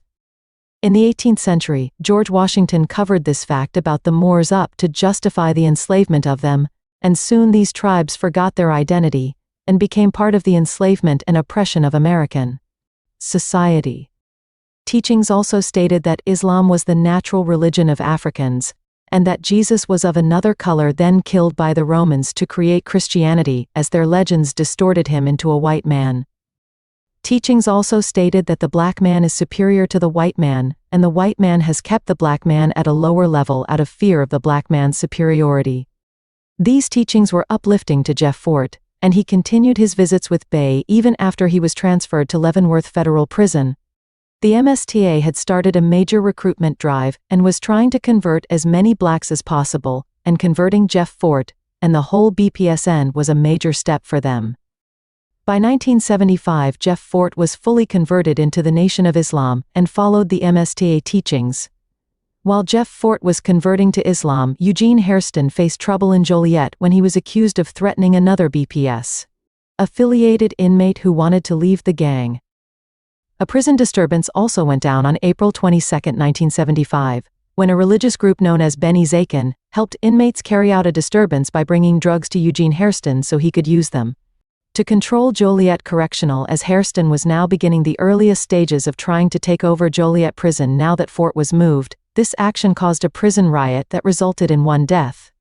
Even though Hairston denied the cause of the riot and threatened another prisoner, he was transferred out of Joliet to Menard Correctional all the way in southern Illinois. The idea was to get him far away from Chicago area contacts. After his transfer in early 1975, Hairston connected with Herbert Thunder Stevens, who was back in Statesville. After Jeff Fort was transferred, he gave Thunder full control of Statesville. Thunder was also the leader of the Titanic P Stones, formerly known as Four Cornerstones, out of Bronzeville Grand Boulevard. Thunder was in good graces with Eugene Hairston and Jeff Fort, which often didn't happen with Stone leaders. They either chose one or the other. Fort was for sure locked up without parole until March of 1976, but Hairston was up for parole later in 1975. A big decision needed to be made by Stevens to either continue following Fort or go with Hairston, who was more likely to get out and take back over the Stones. Stevens hedged his bet on Hairston and took the Titanics under the wing of Hairston. Now Hairston was running the BPSN in both prisons, which was a major power move, and showed that he was still more than relevant. Hairston then sent orders to his men back on the streets to get ready to take it all back, and ordered his younger brother Leroy Lil Bull Hairston to venture to 43rd Street and connect with the Titanics and assume immediate leadership. Leroy Hairston gathered many to support this takeover, and several Stones found the courage to begin this coup, which was a concern to Fort's followers, who were still the majority. As this coup was about to arise, Mickey Cogwell stayed out of it and was willing to just take his Cobra Stones in an independent direction. Jeff Fort appointed his younger brother Benny Fort to run the Fort supporters. Soon a war ensued in 1975 between the younger brothers, and this got Lil Bull thrown in prison for violent crimes. The war was a mess, and Eugene Hairston was up for parole in that same year, and this was a threat to Jeff Fort and his supporters. Jeff Fort then had many phone conversations with Mickey, trying to convince him to run the nation because he would be a better acting chief than Benny. Finally, Mickey agreed to take over the nation. Mickey then set out into the streets and took control of the Fort supporters. And once this happened, and many of Hairston's supporters got word Cogwell was stepping up, they jumped sides to stand by Cogwell because he was so respected. The primary branch still on Bull's side was the Titanics. In Statesville, the momentum shifted as Fort Stones took the power away from Thunder. The Titanic Stones then pretty much dissolved in the prison system, while Willie Dollar Bill Bibbs took over as chief of the Titanics on the streets. Dollar Bill brought the Titanics under the wing of Jeff Fort's side, which made it look like Bull's attempted coup was just about finished. Later in the year 1975, Eugene Hairston was granted parole, and he returned to a crew of followers still loyal to him. It would take a lot of rebuilding for Hairston to regrow support and take back over, but Fort's guys were still not going to risk it. It was said that Jeff ordered a hit on Hairston, but there was never any evidence of that, but there was indeed an assassination attempt. As Hairston was walking along 70th and Paxton, a few blocks from where he was staying, a man jumped out of a car and fired 8 bullets, 2 of which struck Hairston's left wrist, and 1 bullet struck him in the back. Hairston fled to a cleaner's on 71st nearby and asked for help. He survived. After Hairston's assassination attempt, he realized he could not take over the main bulk of the Stones. Therefore, he packed up and moved up north to the north side of the city, where random Stones living up there were out of network from the main branches for the most part. Hairston organized the Stones up north in areas like Uptown, Rogers Park, and Lincoln Square. These Stones became Black Stones and would not honor the Black P Stone Nation, and the P was dropped. 1975 was the exact year Stones settled in Rogers Park and Lincoln Square and have become permanent residents in these communities. Rogers Park, Howard Street, was known to be a seedy area since the 1940s. The Jonquil Apartments and Juneway Terrace Apartments were known to be rougher and shabbier apartments where vicious white gangs and criminals dwelled. Many whites moved out of this area, and public housing helped Black families establish themselves in these 2 apartment complexes and along Howard Street. The white community of Rogers Park was outraged over this, and white gangs like the Simon City Royals and Hispanic gangs, like Latin Kings, often victimized groups of black youths. This is when Disciples and Stones were established on these streets in 1975. The Stones made this part of Rogers Park their permanent home, establishing a large following for generations to come, and they still remain a solid part of the Jonquil and Juneway Terrace apartments. In the same year, Stones arrived on the unwelcoming streets of Lincoln Square, which was a North Side white neighborhood that became affordable for black families. Black families were not welcomed by many white residents and racial strife ensued. White gangs like insane popes and gaylords often attacked groups of black youths. Therefore, the Stones arrived in 1975 and would become a permanent part of the Lincoln Square community for decades to come, even surviving gentrification, just like in Uptown and Rogers Park. On March 12, 1976, Jeff Fort was released from Leavenworth Prison, with a stipulation imposed upon him that he was not allowed to officially reside within the city limits of Chicago. Therefore, he chose to move to Milwaukee because he had a lot of family in that city. Fort's return was anxiously awaited, as several followers gathered to the city of Milwaukee, for hopes that their leader would help show them the way to restore the nation that had now become divided. Fort came out of prison with enlightenment, and he was willing to share all the teachings of the Moorish Science Temple with all those that would listen. Jeff threw an open house type celebration in a building that served as the temporary headquarters so that he could share his new uplifting and spiritual beliefs. Some of the leaders respected the new ways and wanted to convert to Islam alongside Fort, but many others declined as they felt they should remain Christian. And this new Muslim religion was foreign and something they wanted no part of. Once again, this nation became trendsetters, but this time it wasn't for fashion, it was for religion.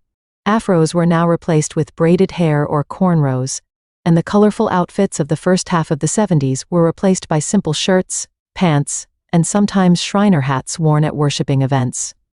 El Rukan still sported black, green, and red colors. The most devout and closest to Jeff wore Fulani straw hats with a chin strap. At the time of the El Rukan conversion, Jeff Fort became referred to as Chief Malik. Malik means king in Arabic. Many just refer to him as Chief, and from here on out in this story I will begin referring to Jeff Fort as Chief, because that is the respective way he is known as and is always considered the chief to many Black P. Stones. Even presently, he will always be the chief of chiefs, and is the most important man in Stone history.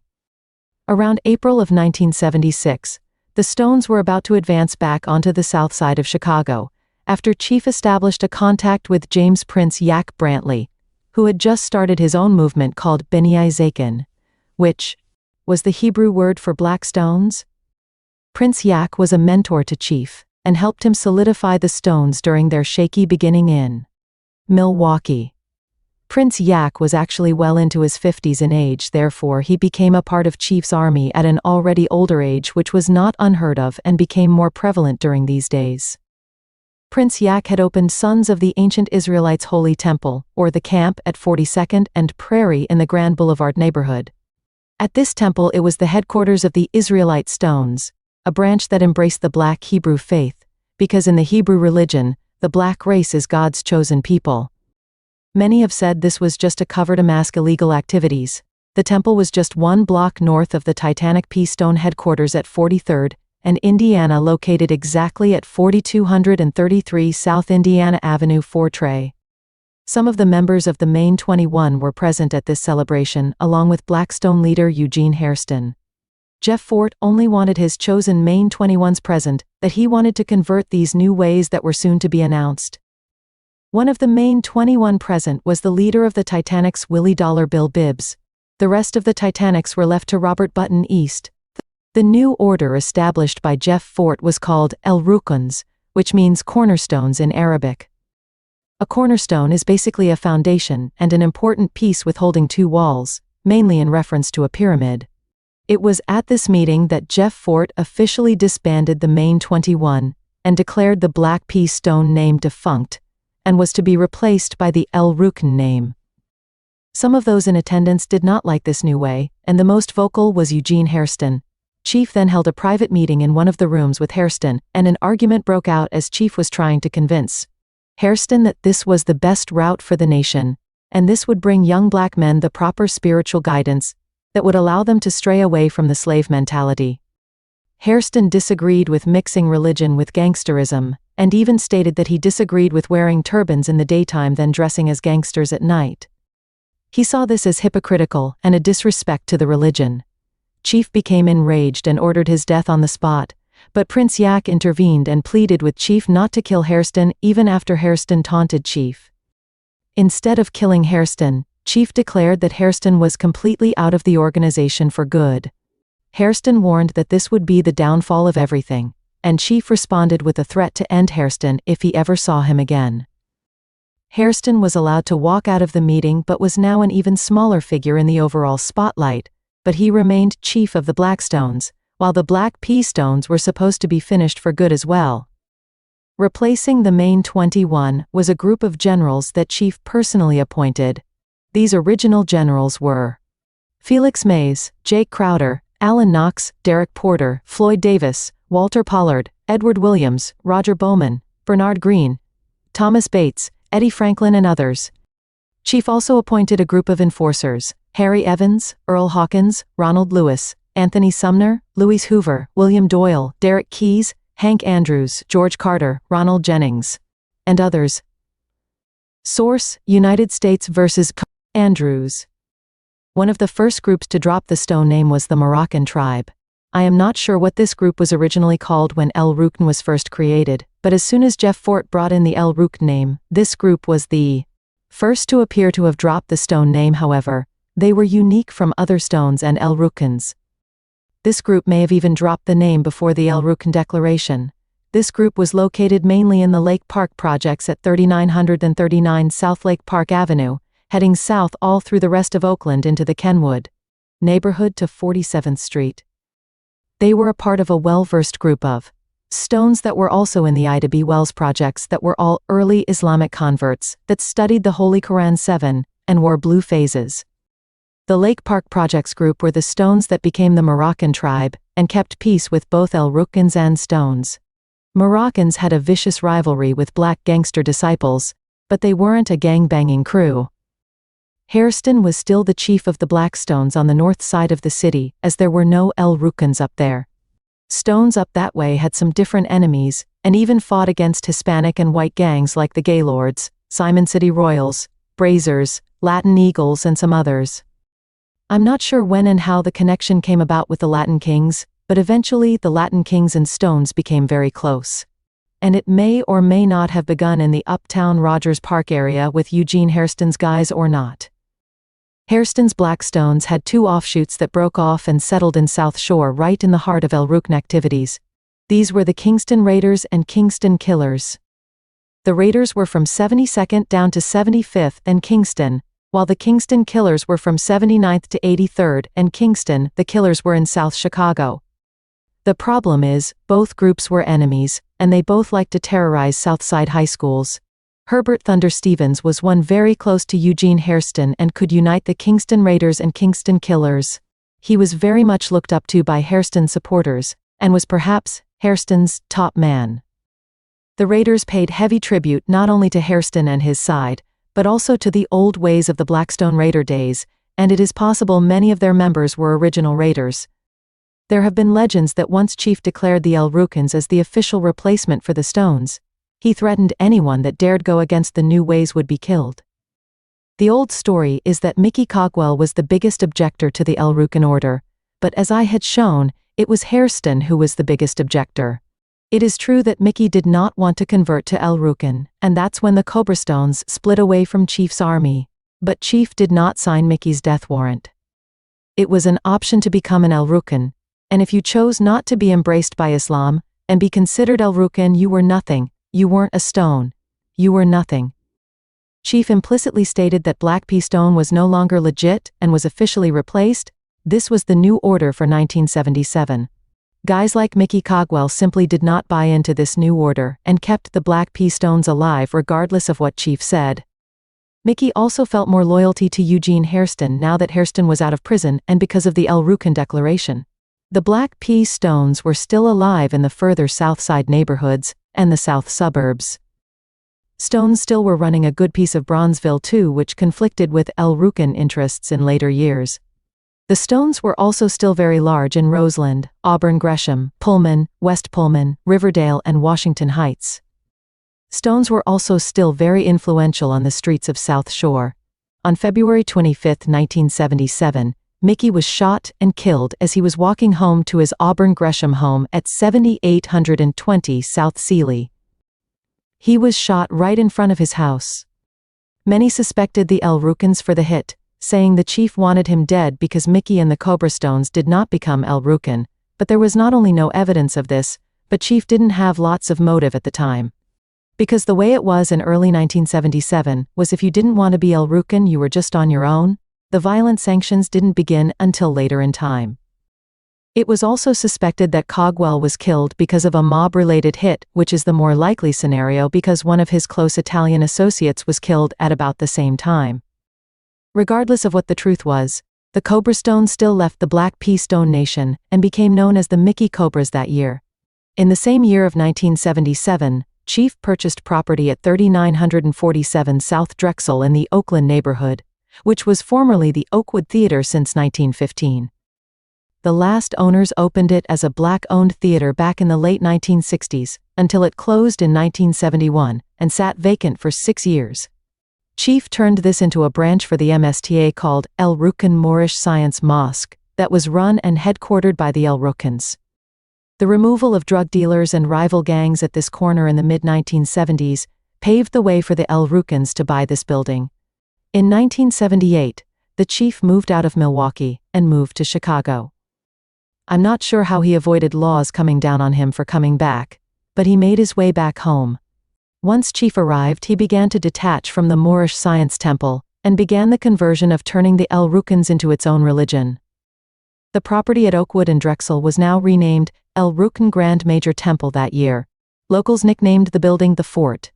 Chief was now rooted completely in Chicago by 1978, and now pressure to become El Rukan and drop the Black Pea Stone ways was now growing.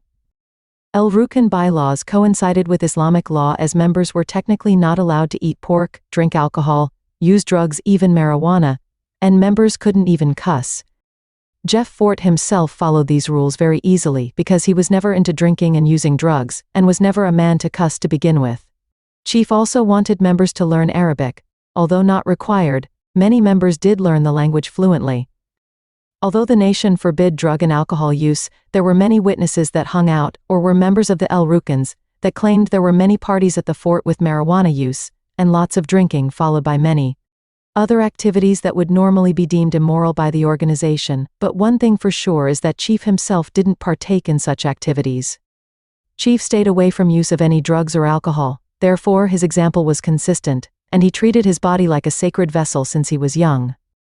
The biggest criticism of all was the El Rukan involvement in the drug trade. El Rukans especially partook in the distribution of teas and blues, which is a narcotic that is a mixture of Talwin, a morphine-like painkiller sold only by prescription, and pyrabenzamine, a blue antihistamine tablet. This is a cheap drug that moves quickly because of price. El Rukans forbade the sale of heroin during these early years, but they distributed PCP, codeine syrup, amphetamines, marijuana, and cocaine, along with dominating the teas and blues market. Perhaps the top general that was involved in selling drugs was Edward Ranger Williams, who sold mass quantities of teas and blues, Christmas trees, Debs, marijuana, cocaine, PCP, codeine, and exotic Ritalin's heroin substitute. He was perhaps the chief's biggest earner.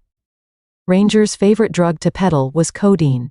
Williams sold gallons of the stuff on a regular basis, and even had a large book detailing all about different drugs as if he was a pharmacist.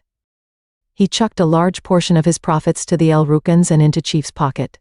Williams had a lower-ranking El Rukan Moses Steele to sell mass quantities of codeine in the Ida B. Wells projects, where he worked as a janitor. Williams also sold PCP for the Stones in 1973, and was supplying cocaine to the suburb of Harvey in the early 1980s.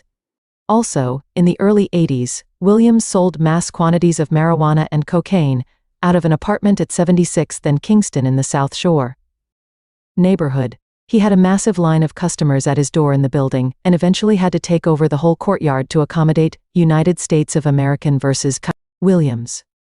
Other generals that moved large quantities of drugs in the lates and earlies were South Suburban Stone founders Jerome General Jake Crowder and Roger General II Bowman, along with Louis Sabu Hoover.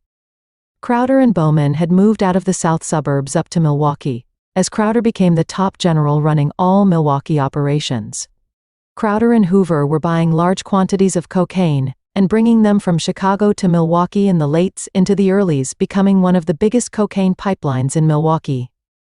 Eventually, Crowder was demoted from freebasing cocaine, and Roger Bowman took over. Bowman worked as a yellow cab driver, and his cab was used to transport large quantities of cocaine between Chicago and Milwaukee.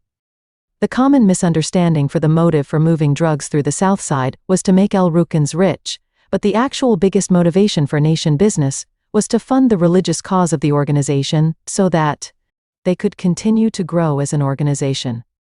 Yes, a good portion of the money went into the pockets of El Rukans for personal gain, as many members were seen driving expensive cars and wearing some flashy expensive clothing adorned with jewelry filled with gold and diamonds.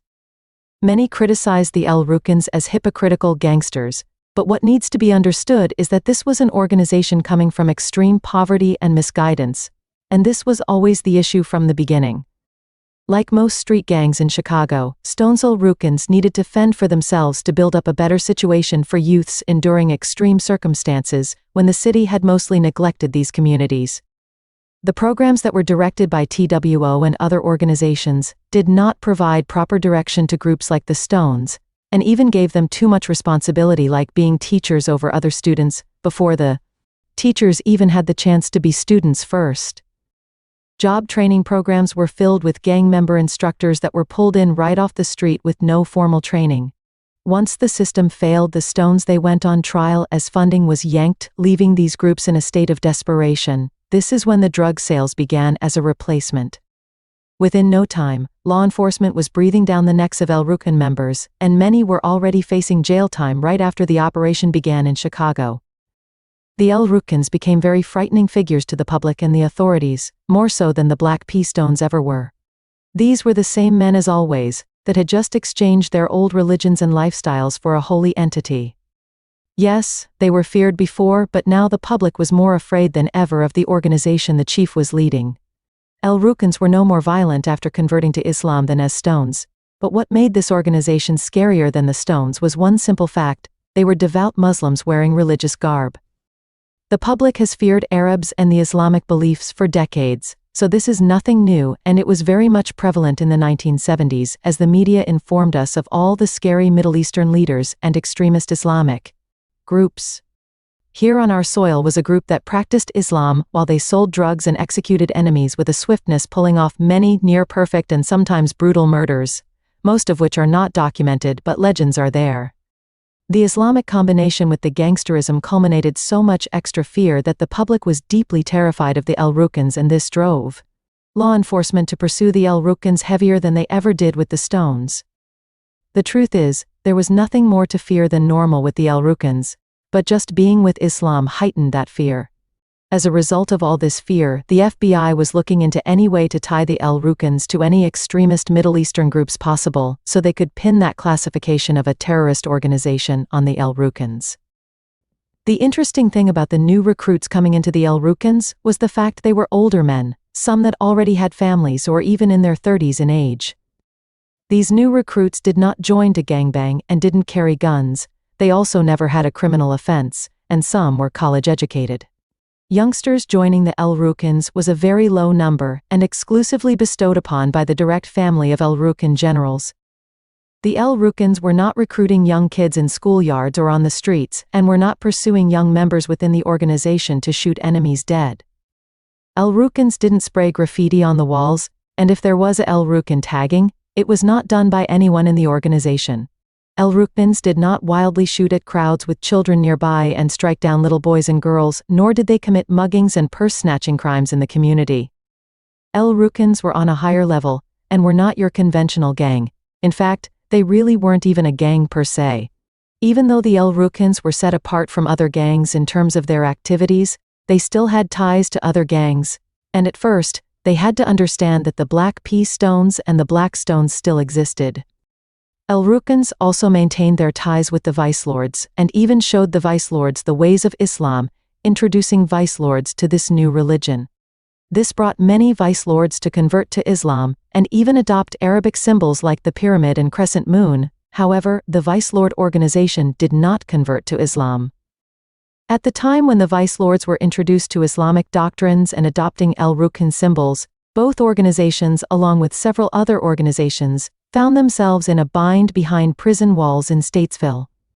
Prisoners were being treated very poorly and often served rotten food. Despite gang differences, the Black Gangster Disciples, Vice Lords, Black Disciples, El Rukans, Black P Stones, Black Stones, Mickey Cobras, Four Corner Hustlers and Black Souls leaders all came together to organize a revolt against prison staff until conditions changed. The best way to make this revolt effective was to include the Hispanic and white gangs into this too, since the gangs in general ran the prison. The El Rukans, Black P Stones, Black Stones and Vice Lords sat down with the Latin kings to discuss creating a prison alliance to go about this revolt. The Stones, El Rukans and Vice Lords brought in Islamic doctrines into this new alliance known as People. The Latin king's role was to bring in the Christian side of the alliance and recruit Hispanic and white gangs into the People alliance. However, no white gangs became interested initially. The Black Gangster Disciples and Black Disciples organized the Folk Alliance and brought in Hispanic and white gangs on their side. They all became known as Folks. Stones and El Rukans formed a special bond with Latin kings because they both had very similar causes for the creation of their organizations. The Vice Lords and Latin kings could relate on that level too. But they had a dark history of violent warfare in the 1960s and 1970s that was not easy to forget. But for Stones, El Rukans and Latin kings, that bad blood wasn't there. The Latin King and Stone El Rukan alliance has remained almost airtight since the 1970s or before. These two organizations have rarely had violence between them, despite living in some of the same communities on the north side and in the suburbs. Getting back on track, the People Alliance was born on the same day in the same meetings as the Folk Alliance in April in the year, and now any beef between El Rukans and Mickey Cobras was put to an end in the prison system as the Cobras joined People and even adopted some of the Islamic doctrines. The strike was a success, as it didn't even make the news or last long. Once the strike was over, each alliance went its own way, and sort of became rival groups, but if they ever needed, they could come together on issues again. According to the dictionary, folk and people have the same meaning, so these alliances are one and the same but with a different word. Over time, the El Rukans would purchase and use several different buildings for their operations. Some of the buildings ran drugs and weapons, while others served as hideouts and meeting places. These buildings were as follows. The East Side, which was located at to South Kingston Avenue, located in the South Shore community. This was a rather large apartment complex at 76th and Kingston. 2. The Morocco, which was located at 6410 South Minerva Avenue near the intersection of Woodlawn Avenue and Minerva Avenue in the Woodlawn neighborhood. This was another building with several apartments. 3. The Peace and Love building, located at 7427 to 57 South Kingston Avenue, at the intersection of 74th Place and Kingston Avenue in the South Shore neighborhood. This was again a building with several apartments. 4. The Alhambra, located at 6417 South Kenwood Avenue, at the intersection of 64th and Dorchester in the Woodlawn community. This was a divided house that had a few different apartments. 5. The Pyramid Towers, also known as the Wedgwood, which used to be located at 6400 South Woodlawn Avenue at the corner of 64th and Woodlawn. This building has been torn down. 6. The 5 Point Terrace, located at 4559 to 67 and 4601 to 05 South Woodlawn Avenue, at the corner of 46th and Woodlawn in the Kenwood neighborhood. This was a major building for El Rukan operations until it was shut down in 1984 and razed by 1985. 7. The African Hut, which was located at 6414 to 16 South Kenwood Avenue in the Woodlawn neighborhood at 64th and Kenwood. This building was torn down. 8. The People's Choice Restaurant, located at 10901 South Michigan Avenue, at the intersection of 109th and Michigan in the Roseland neighborhood. The Stonehenge, which was located at South Woodlawn Avenue in the Woodlawn neighborhood at 63rd and Woodlawn. This building has been torn down. The Crest Hotel, located at South Stony Island Avenue at the intersection of Place and Stony Island in the Woodlawn neighborhood. This hotel was razed and replaced by a strip mall. The Harper Building, located at 6435 South Harper Avenue at the intersection of 64th and Harper in the Woodlawn neighborhood. This building has been torn down. The Royal, located at 82 section of 83 South Marshfield Avenue, then the Auburn Gresham neighborhood. This was a house with a few different apartments. 13. A house at 12,138 South Elizabeth Street in Roseland at 122nd and Elizabeth. Finally, the Fort, located at 3947 South Drexel Boulevard. This was the former Oakwood Theater and was torn down. This was the ultimate headquarters of all El Rukans. The year would bring the El Rukans into harsher business, as several crimes were being carried out by the Black Pea Stones, and being pinned on the El Rukans, causing police to be in their faces. Also, enforcement came down hard on El Rukan enemies that El Rukans wanted credit for to show the South Side they meant serious business, but instead that credit was given to the Stones. All this upset the chief, therefore, he laid out sanctions against the Black Pea Stones. Now it was no longer a choice to be a Stone, it now meant death. Herbert Thunder Stevens was one of the first big losses, as he was shot dead in a Harold's Chicken parking lot at 75th and Essex in the South Shore neighborhood. He was shot dead in the daytime and appeared to be a hit. The Circon City Black gangster disciples were rumored to have killed him. But many others blamed Chief and the El Rukans for the hit, and now bad blood was developing from Black Pea Stones and Mickey Cobras, after Mickey Cogwell and Herbert Stevens' death, however. Going into the early 1980s, the El Rukans would prove to be perhaps the toughest force to be reckoned with on the south side of Chicago. After the sanctions were first handed down on the streets in 1979, a group of supporters of the new El Rukan ways brought the sanctions to the prison system by a group known as the Cornerstones, which is the English version of El Rukan. Cornerstones wanted to remove the name Stone out of the penitentiary so that Chief's El Rukan empire could dominate behind the walls. This sanction met very heavy and violent resistance when maniac Pea Stones cliqued up with elite renegade vice lords who protected them tightly. This gave birth to the Renegade Stones, that was a group of ex-maniacs who went into full alliance with renegade vice lords. The year 1980 was a major year of takeovers and takedowns. Bodies began dropping as El Rukans viciously fought with rival gangs, and they were exercising violence against the Black Pea Stones on the south side that wouldn't obey sanctions made by the chief. This caused many Black Pea Stones to flip to conservative vice lords, insane vice lords, and four-corner hustlers, as these West Side mobs were now invited to set up territory on the south side starting in 1979. These vice lord groups got in good graces with the Stones and Mickey Cobras, which gave them the ability to open in Grand Boulevard, Greater Grand Crossing, Riverdale, and even in South Shore. The sanctions were brutal, with brutal hits made against Stones, as El Rukans were well armed and handled business very precisely. El Rukans even took out witnesses to their actions. For example, if they were to hit someone and someone else saw the whole thing, they would clean up the scene and take out that witness. El Rukans were also known to intimidate, bribe, or even threaten jurors or witnesses that would testify in court. El Rukans operated in mob-style fashion. The story of how the El Rukans obtained the property Alhambra is quite a story. On Feast Day, which is August of each year, the El Rukans celebrated that day by storming this property by force. On August 8, 1980, Chief had his men knock on all the doors and force all the dealers out immediately. Dealers also had to forfeit all their drugs, guns, and cash. Two of the dealers in the building were Titanic Stone higher-ups Barnett Hall and Duke Thomas. In Hall's apartment, the El Rukans took $10,000 to $15,000 in cash from him during the raid. In this same year, Willie Dollar Bill Bibbs had left the Titanics and joined the El Rukans, giving the nation to Robert East. Willie Bibbs was a big-time teas and blues dealer, and helped pump up the El Rukan supply of the drug, while the Titanics cornered 30% of the market that year, angering the El Rukans. This meant war. Bibbs didn't remain in El Rukan for long, and used his temporary membership with them to connect heavily to the El Rukan teas and blues sources. He then flipped back to a Titanic in 1981, which pulled more of the market into the hands of the Titanics.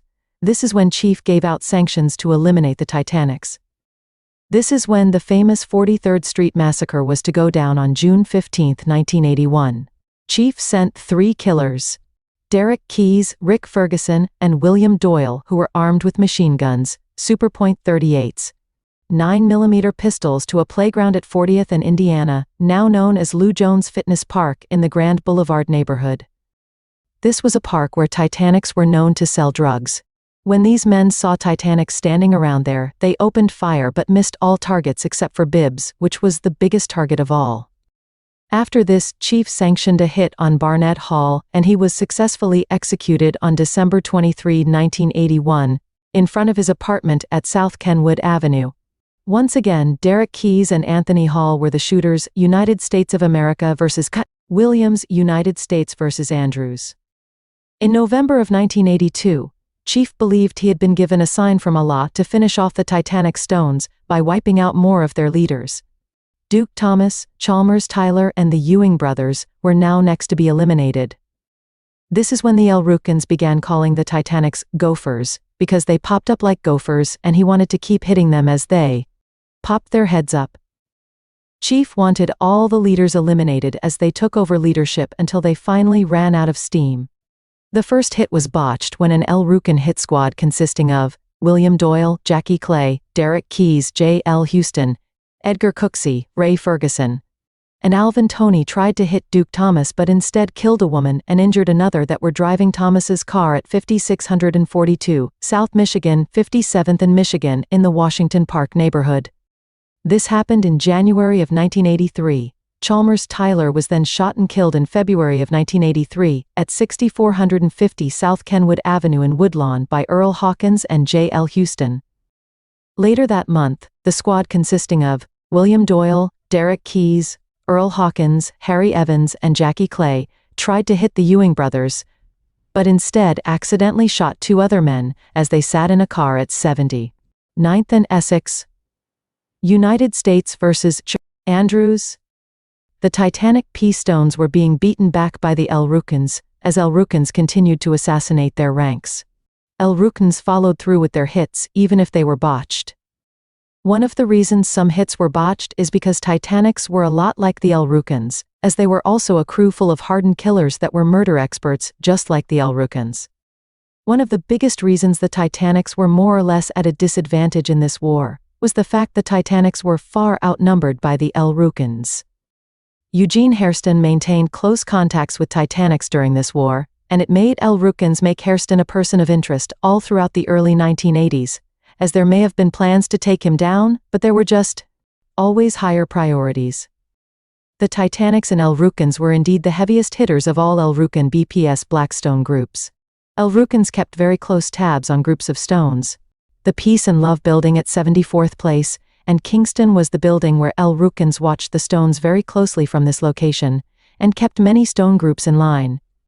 Another complicated thing was the fact many family members related to El Rukans were not old enough or not considered good candidates for membership into the El Rukans. But El Rukans still wanted to keep these youngsters or others close. One of the most prime factions of stones that was family with El Rukans was Maniac P stones that were formerly known as Maniac Rangers when they formed in the 1960s. By this, the Maniacs had a new generation of youngsters that were fearless and would not fold under any circumstances. Also, stone groups would befriend kids of El Rukans, and even take them under their wing into the BPS nation. This caused many stones to get a pass. And this is also what kept the stone name alive despite the sanctions handed down by Chief In. For the wild groups of stones, El Rukans watched them tightly and were quick to impose law over them if need be. As in the case with the Titanics, the El Rukans would not shy away from a war with any stone group.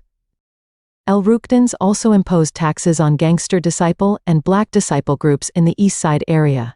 For clarity purposes, the East Side is mainly the areas of South Shore, East Woodlawn, Kenwood, Grand Boulevard and Oakland. Lots of craziness was happening on the more southeast side in Greater Grand Crossing, South Shore and South Chicago, as prime location near CTA transit lines, offered a cash cow for drug profits driving El Rukans, Black Pea Stones, vice lord groups, gangster disciples, and black disciple groups to become more organized than ever in the 1980s. As I stated before, the sanctions against the Stones caused many Stones to flip to vice lords and brought conservative vice lords, four-corner hustlers, and insane vice lords to the South Side. Shortly after the flipping, many hardened West Side vice lords began killing former Stones that had flipped vice lord, therefore, it was vice lord versus vice lord. Not only that vice lords were also killing Stones, which caused the Stones to fight back and kill vice lords. All this violence led to a mass depletion of vice lord groups, especially in South Shore and greater Grand Crossing areas, as Stones fought for their ability to exist. Too many sanctions were against them from all angles, so they had to fight for survival during this reign of the El Rukans.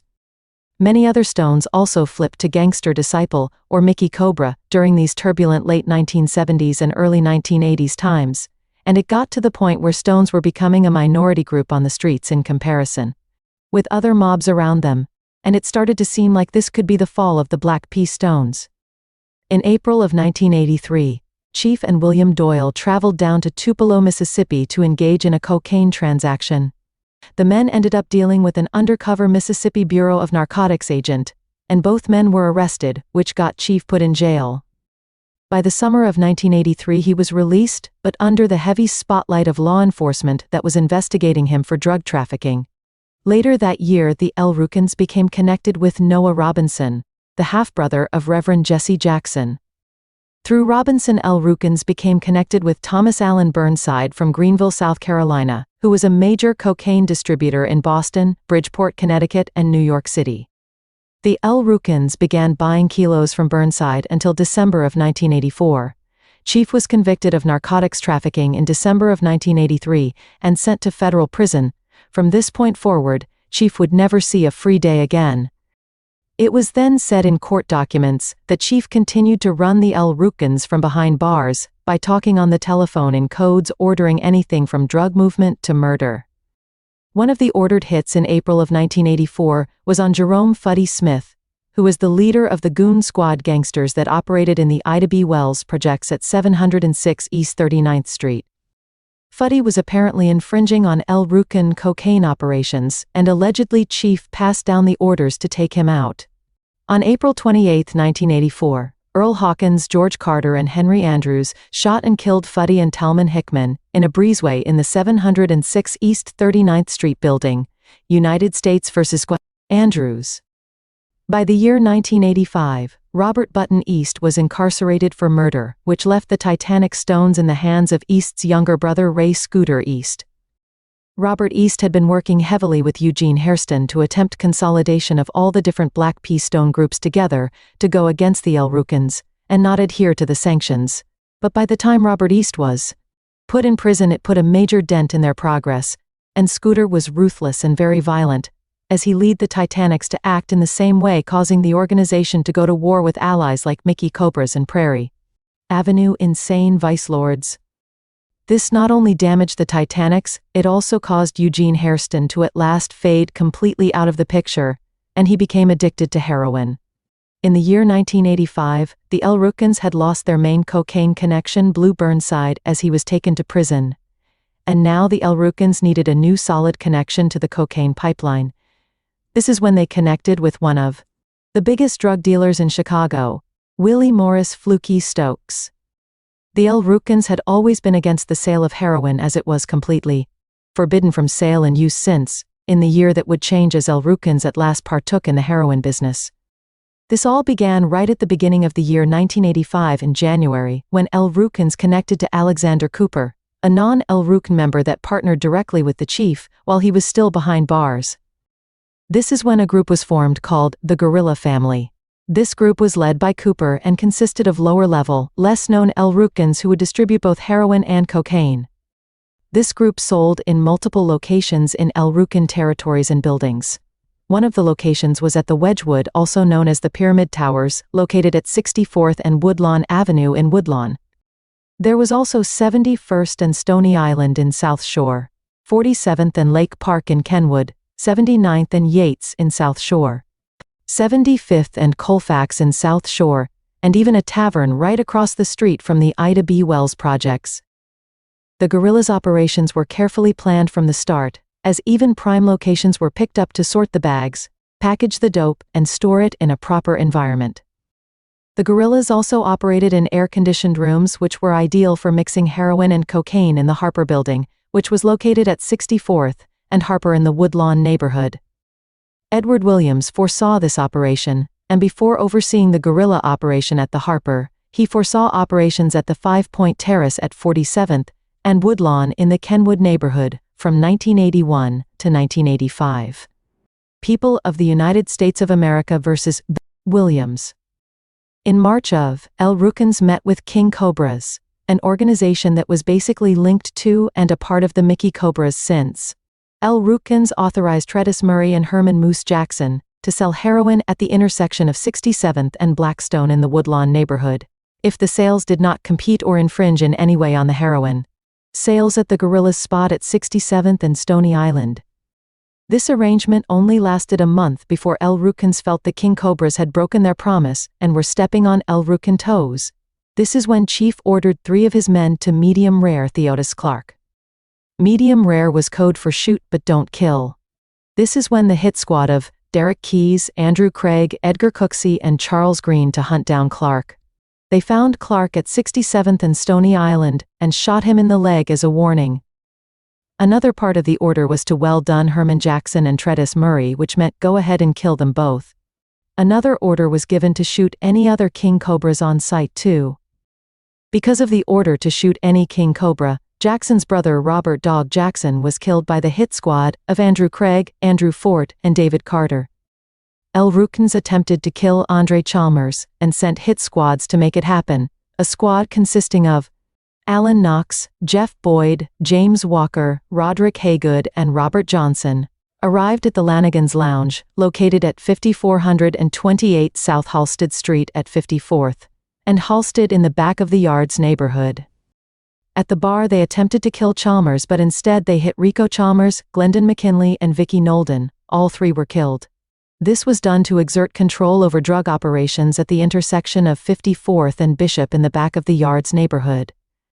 After the murder, authorities stated in the conspiracy court case of United States v. Andrews that El Rukans intimidated witnesses into giving false testimony. By the end of the year the guerrillas disbanded, and King Cobras and El Rukans worked out a deal for 67th Street to have Cobras sell in the daytime, and El Rukans sell at night. United States of America v. Williams. In the same year of, the El Rukans were not only looking to strengthen their cocaine and heroin operations, they were also looking to strengthen their spiritual cause and link further to Islamic groups abroad all the way to Algeria. This was the first time El Rukans connected with Libyan dictator Colonel Muammar el-Gaddafi in an indirect manner. On February 24, 1985, an event called Savior's Day was held at the General Jones Armory at 52nd and Cottage Grove in the Hyde Park neighborhood. The Chicago-based Nation of Islam group was organizing the event to honor their guest speaker Louis Farrakhan, as he was to deliver an impassioned speech. Participating at the event were the El Rukans, who were allies of Farrakhan. 500 members of the El Rukans attended this event. As Farrakhan took center stage, a large screen was displaying in the background that was live satellite feed to Algeria's Ahmed Ben Bella and Ghana's Jerry Rawlings. After they spoke, Colonel Muammar el-Gaddafi spoke, who offered sympathy to black people, who he encouraged to fight oppression, and he offered armed assistance if needed. As Gaddafi spoke, Farrakhan asked the El Rukans to stand up. Farrakhan then warned the United States that if the U.S. tried to harm Gaddafi, they would have to deal with the angels of death, as he pointed to the El Rukans, causing the audience to applaud emphatically, "The almighty Black Peace Stone Nation, more, Williams." This was the beginning of the misconception of El Rukans, and the government's deep investigations into the El Rukans as an extremist Islamic terrorist group. And now, it looked like the El Rukans were ready to kill and destroy the United States for Gaddafi. By the end of the year, El Rukans wanted to further push their homemade religion into legitimacy in the Illinois prison systems. The El Rukans wanted their right to assemble behind bars as a religious entity that would have the same freedoms as any other religion practiced in prison, where they can all come together and pray. El Rukans were initially denied this because the El Rukan name was tied to criminal endeavors, and members were criminals. However, the reason for the suit was so their criminal backgrounds could not interfere with their right to assemble for religious ceremonies. Authorities feared this was a way so they could assemble to plot criminal endeavors, and to gang up on other inmates to intimidate and force recruitment. In the end, the suit was rejected, and the El Rukan faith did not get legitimacy. New York Times, December 27, 1985. Heading into, the El Rukans were already in the spotlight again when they went into the murder-for-hire business. One of their clients was Noah Robinson, the notorious half-brother of Reverend Jesse Jackson. Robinson paid El Rukans $10,000 to murder one of his enemies, Leroy Hambone Barber. These two men had a dispute over business, and Barber began harassing Robinson. Although both men resided in South Carolina, Robinson still consulted the Chicago-based El Rukans to drive out there and take care of Barber. The hit was done by the squad, Alan Knox, Edgar Cooksey, Eugene Hunter, and Jackie Clay, on January 2, 1986, when Barber was shot in the head in downtown Greenville out in front of one of Robinson's buildings. A witness saw the crime and reported it to the police. That witness was Janice D. Rosemond. Rosemond was about to go as far as to testify in court until her apartment was broken into by Freddie E. Sweeney, a former janitor of Noah Robinson who stabbed her 5 times. Rosemond survived but then refused to testify, saying the police coerced her. Noah Robinson still ended up facing conviction for murder, and the El Rukans involved were brought into custody. All 5 men were heavy hitters for the El Rukans. AP News, September 20, 1988. In March of 1986, the El Rukans then used the new connection through Farrakhan to connect directly with Gaddafi. Between the months of March and July, El Rukans slowly established contact with the Libyan dictator for the main purpose of obtaining a large sum of money from Gaddafi. It is a fact that Farrakhan had obtained a sum of $1 million from Gaddafi, and the money was invested in legit business, and now the El Rukans wanted to come across the same fortune, except they were asking for half that sum, at $2.5 million. The Libyan government was preparing to hand over the money with supposed expectations that El Rukans would use this money to commit acts of terror.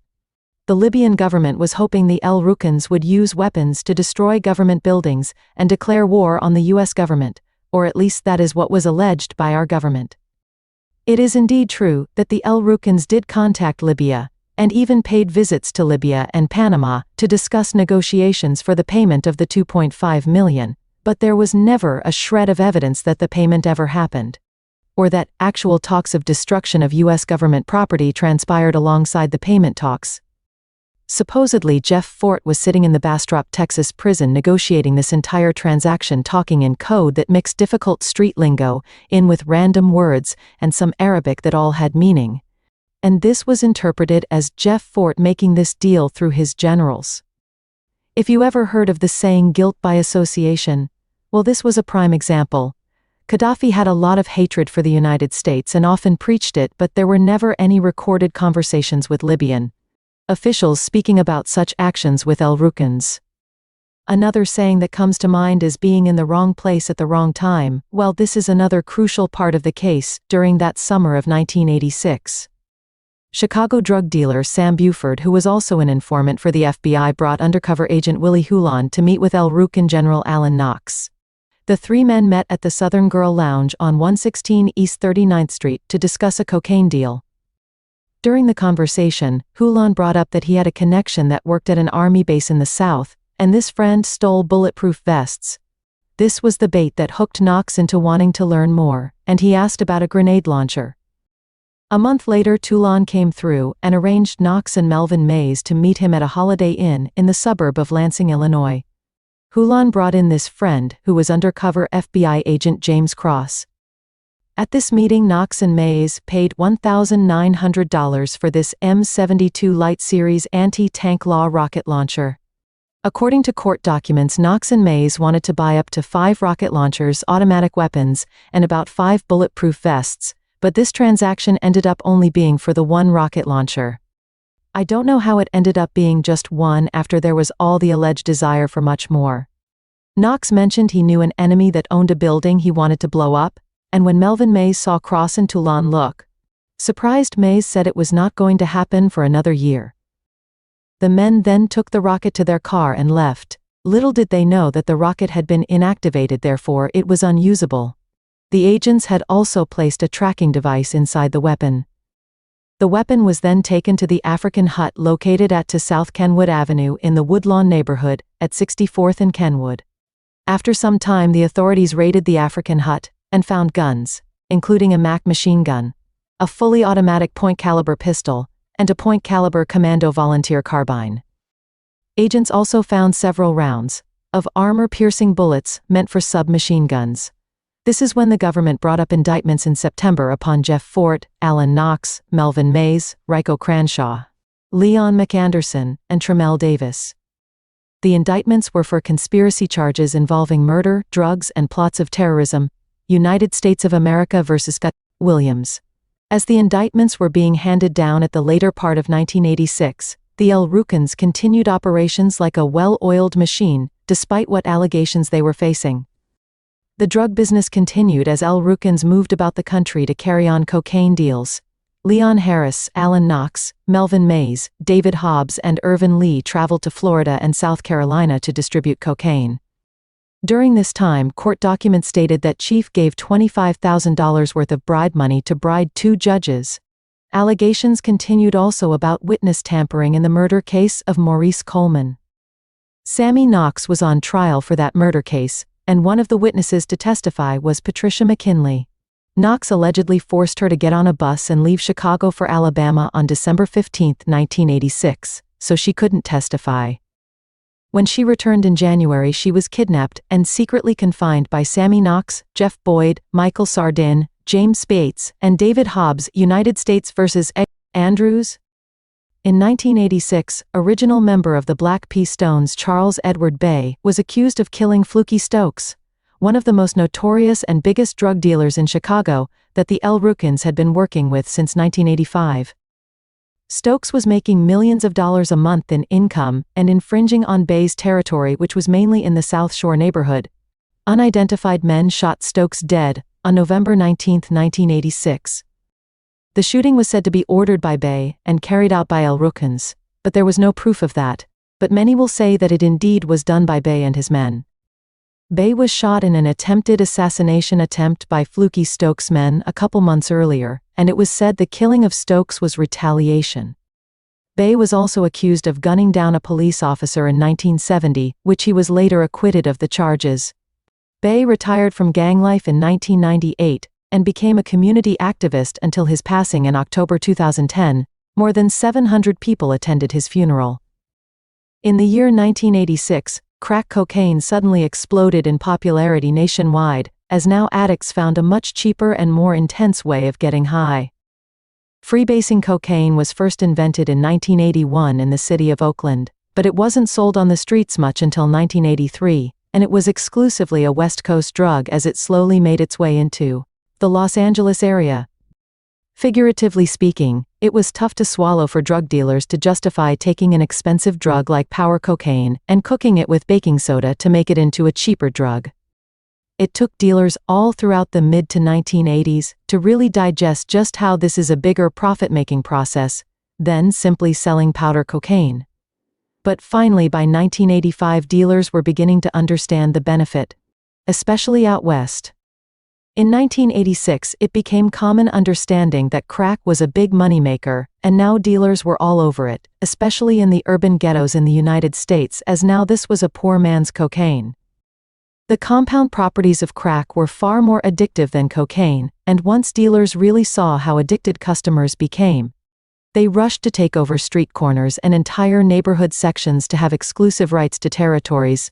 And of course, Chicago became bustling with crack cocaine by 1986, and more so by 1987 when the crack wars first began. Crack cocaine became a thorn in the black community, and was mainly peddled in urban black ghettos. The issue with crack cocaine is addicts often became dangerous and violent, as this was a very powerful stimulant, unlike heroin, which is a downer, and addicts often become docile if they get their fix. Crack addicts would often rob and steal or even commit murder for crack, which is something Chief and the El Rukans looked down their nose at. Crack was a major commodity by the black gangster disciples, and black disciples, as they dove in headfirst to take over the crack trade, and pushed it heavily in the Englewood community and the public housing projects on the West Side, South Side, and in Cabrini Green up north. I'm not sure about Black P. Stone's involvement in the crack trade in the 1980s, but I can imagine it was slim since many Stones were Eugene Hairston supporters, and Hairston hated the flow of drugs to begin with, until he became an addict himself in later years. One thing for certain, though, is that Chief and the El Rukans condemned the use and sale of crack cocaine. When it came to heroin, it took 9 years for the chief to accept El Rukans distributing heroin because he saw how the drug destroyed the black community. He hated seeing mothers strung out on dope while their children went hungry.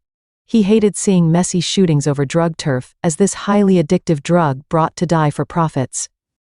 He overall hated seeing people in the black community throw away their lives and become unable to function after being addicted to heroin. But by 1985, heroin had replaced many other drugs. The El Rukans sold like teas and blues. And codeine. It got to the point where the only way to make enough money to uplift the nation was to partake in the heroin trade, just like they did before the El Rukan years. Chief could see the advantages because they could at least control the flow of heroin and keep violence over the profits contained, and not allow reckless, disorganized gunslinging cowboy-type dealers to run the market. Heroin was there and it wasn't going away, so Chief decided to cut in on it to at least control it and make the money that would already be there for the taking. When crack showed its ugly head in 1986, Chief would not compromise with the sale of crack and could never accept the drug because of its destructive properties. It was a very dangerous drug to the black community, therefore, he wanted no part in it. Chief was so disgusted with crack that he not only forbade involvement by El Rukans, he didn't even want members outside of his organization peddling the drug in any communities dominated by El Rukans. This meant no crack in much of South Shore, Woodlawn, a big piece of Grand Boulevard, and most of the Oakland community, and a great deal of Kenwood. Chief wanted crack to stay out of most of the East Side, and if dealers didn't listen, they were run over with the force of a Mack truck. Many have respected Chief's stance on crack, and the successful enforcement of keeping crack away from El Rukan zones in the mid-80s and late 80s. Even law enforcement had some admiration that El Rukans kept crack away.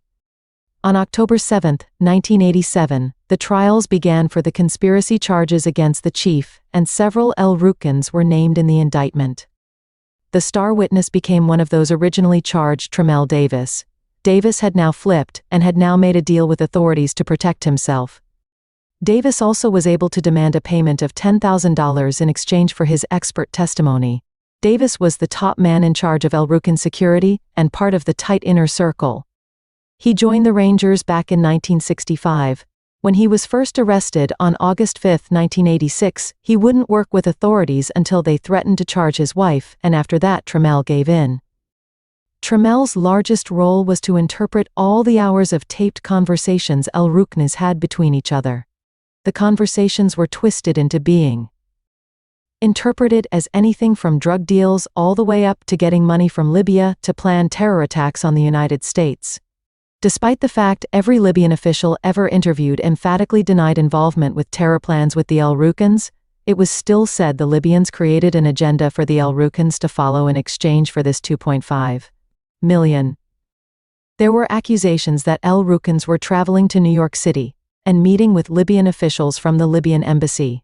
But when questioned, the Libyan officials in New York not only denied it, they even said they didn't know who the El Rukans were, and certainly wouldn't work with such an organization. No Libyan officials in the U.S. or from abroad were charged in connection with this indictment, only American-born El Rukans. During the trial, it was commanded that the drug and murder charges unrelated to terrorism were to be stricken from the record. However, when those were brought up anyway, and the defense complained, the judge denied the defense. The defense shot holes in Davis's testimony, and eventually got Davis to admit that he truly had no expertise with the coding of the conversations made on the telephone between El Rukan generals and Jeff Fort. He just began studying it all once he became a witness. However, he was never ruled out as an invalid witness. Davis also stated the religious aspect of the El Rukans was a fraud and only used as a cover-up for their crimes after he had stated before that they were a spiritual group. Now his beat had changed. When Davis was first arrested in 1986, he didn't cooperate with authorities, and told them the plans with Libya was to use the money to build a bigger temple and grow the El Rukan religious flock, which was not only the argument of the defense, this was also the claim of the El Rukans for receiving the funds. But now in these trials, Davis was now claiming otherwise, now that his wife was in jeopardy and $10,000 was slipped into his pocket to take care of his family.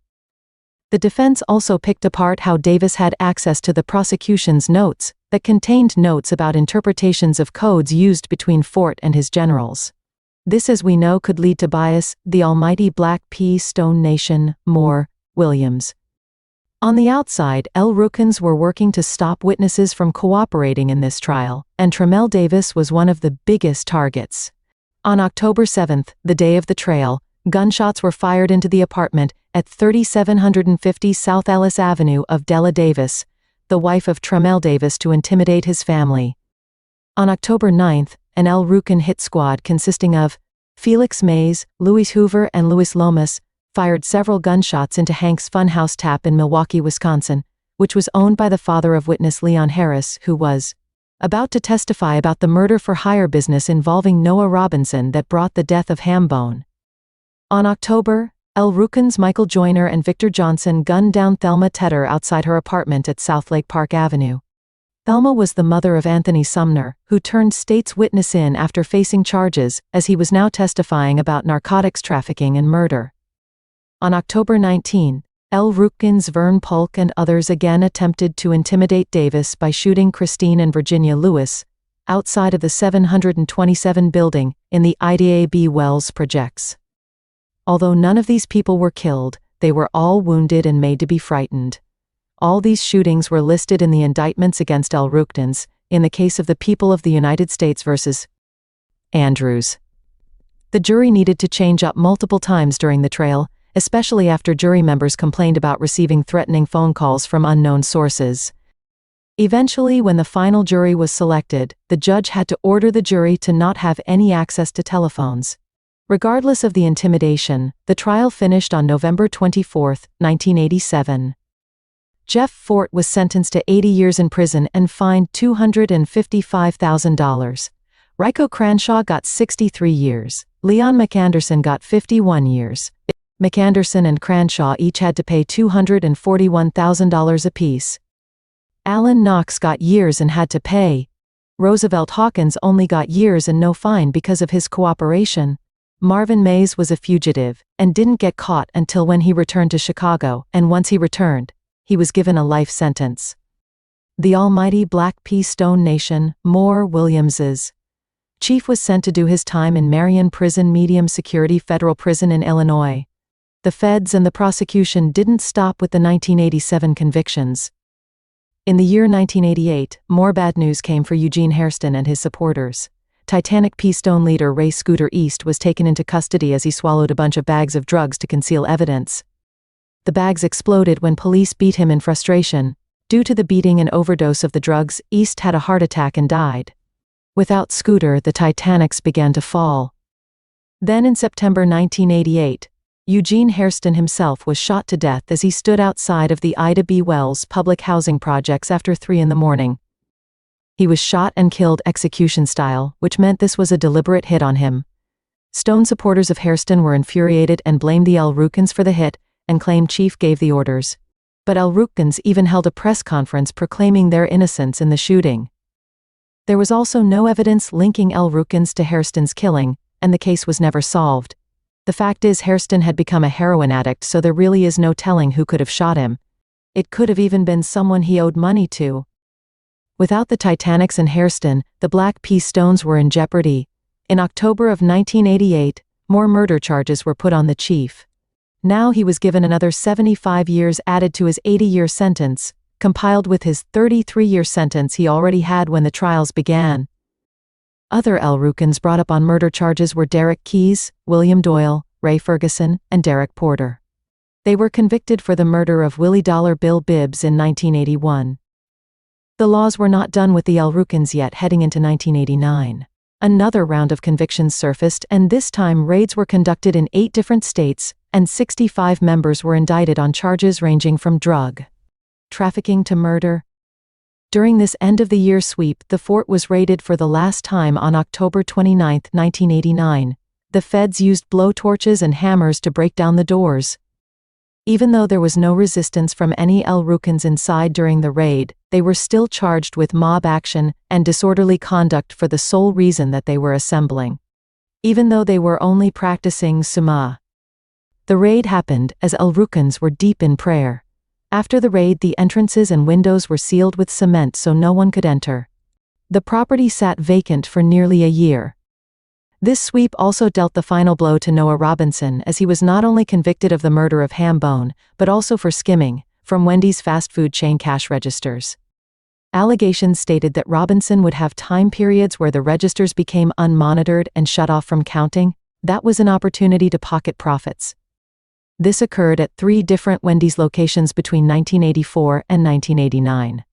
The charges in this new round of indictments were legendary, and many El Rukans couldn't even afford counsel, and had to have court-appointed defense attorneys. Low-level drug dealers that sold very minimal amounts were suddenly charged just like high-profile dope dealers, as they were swept into the middle of RICO charges. The almighty Black P. Stone Nation, Moore, Williams. In the summer of 1990, the fort was knocked down as a ceremony was held to commemorate the war on drugs by removing a building they felt was a symbol of drugs and gangs. Scavengers gathered and cheered as many took bricks as souvenirs. In the next 20 years, the property near the fort became highly valuable and highly gentrified. Some say that was the sole reason for locking up the El Rukans to grab at their real estate. As the mighty El Rukan Empire was beginning to crumble starting in the mid-1980s, the Stones were slowly making a comeback. But it wasn't the Titanic Stones leading the charge. The Stone branch to begin restoring order was the legendary Maniac P. Stones, formerly known as Maniac Rangers. The Maniac P. Stones' younger generation in the 1980s was groomed by high-ranking El Rukans that were family connected to these young Stones. Therefore, Maniacs were completely exempt of sanctions and could use the Stone name. As the 1980s progressed, the Stones grew more, and Maniacs pushed the P back into Black P. Stone. Even some El Rukans began to flip to Stone groups, sometimes to avoid prosecution now that El Rukans were labeled as terrorists. These younger brothers of older Maniacs came from the Pocket Town area, which is the far eastern part of the Greater Grand Crossing neighborhood, and borders the South Shore neighborhood. Therefore, these Stones were very close to the main governing strongholds of the El Rukans. El Rukans took young Maniacs into the Peace and Love building at 74th Place in Kingston and taught them most everything they knew, basically raising young Maniac P. Stones on how to conduct business. This is how Maniacs developed so many killers and leaders among their ranks, and since they were the only branch sanctioned to be Stone, they were selective with allies. One of their tightest allies was the Mickey Cobras. El Rukans even allowed Maniacs to run near 74th and Phillips in South Shore, all the way down to 83rd Street in the South Chicago neighborhood. In the later 1980s, as the El Rukans were being drilled with prosecution, the Maniacs stood up to any El Rukan sanctions against the Stones, and were seeking to put an end to that. This caused more Stone factions to begin gaining steam again.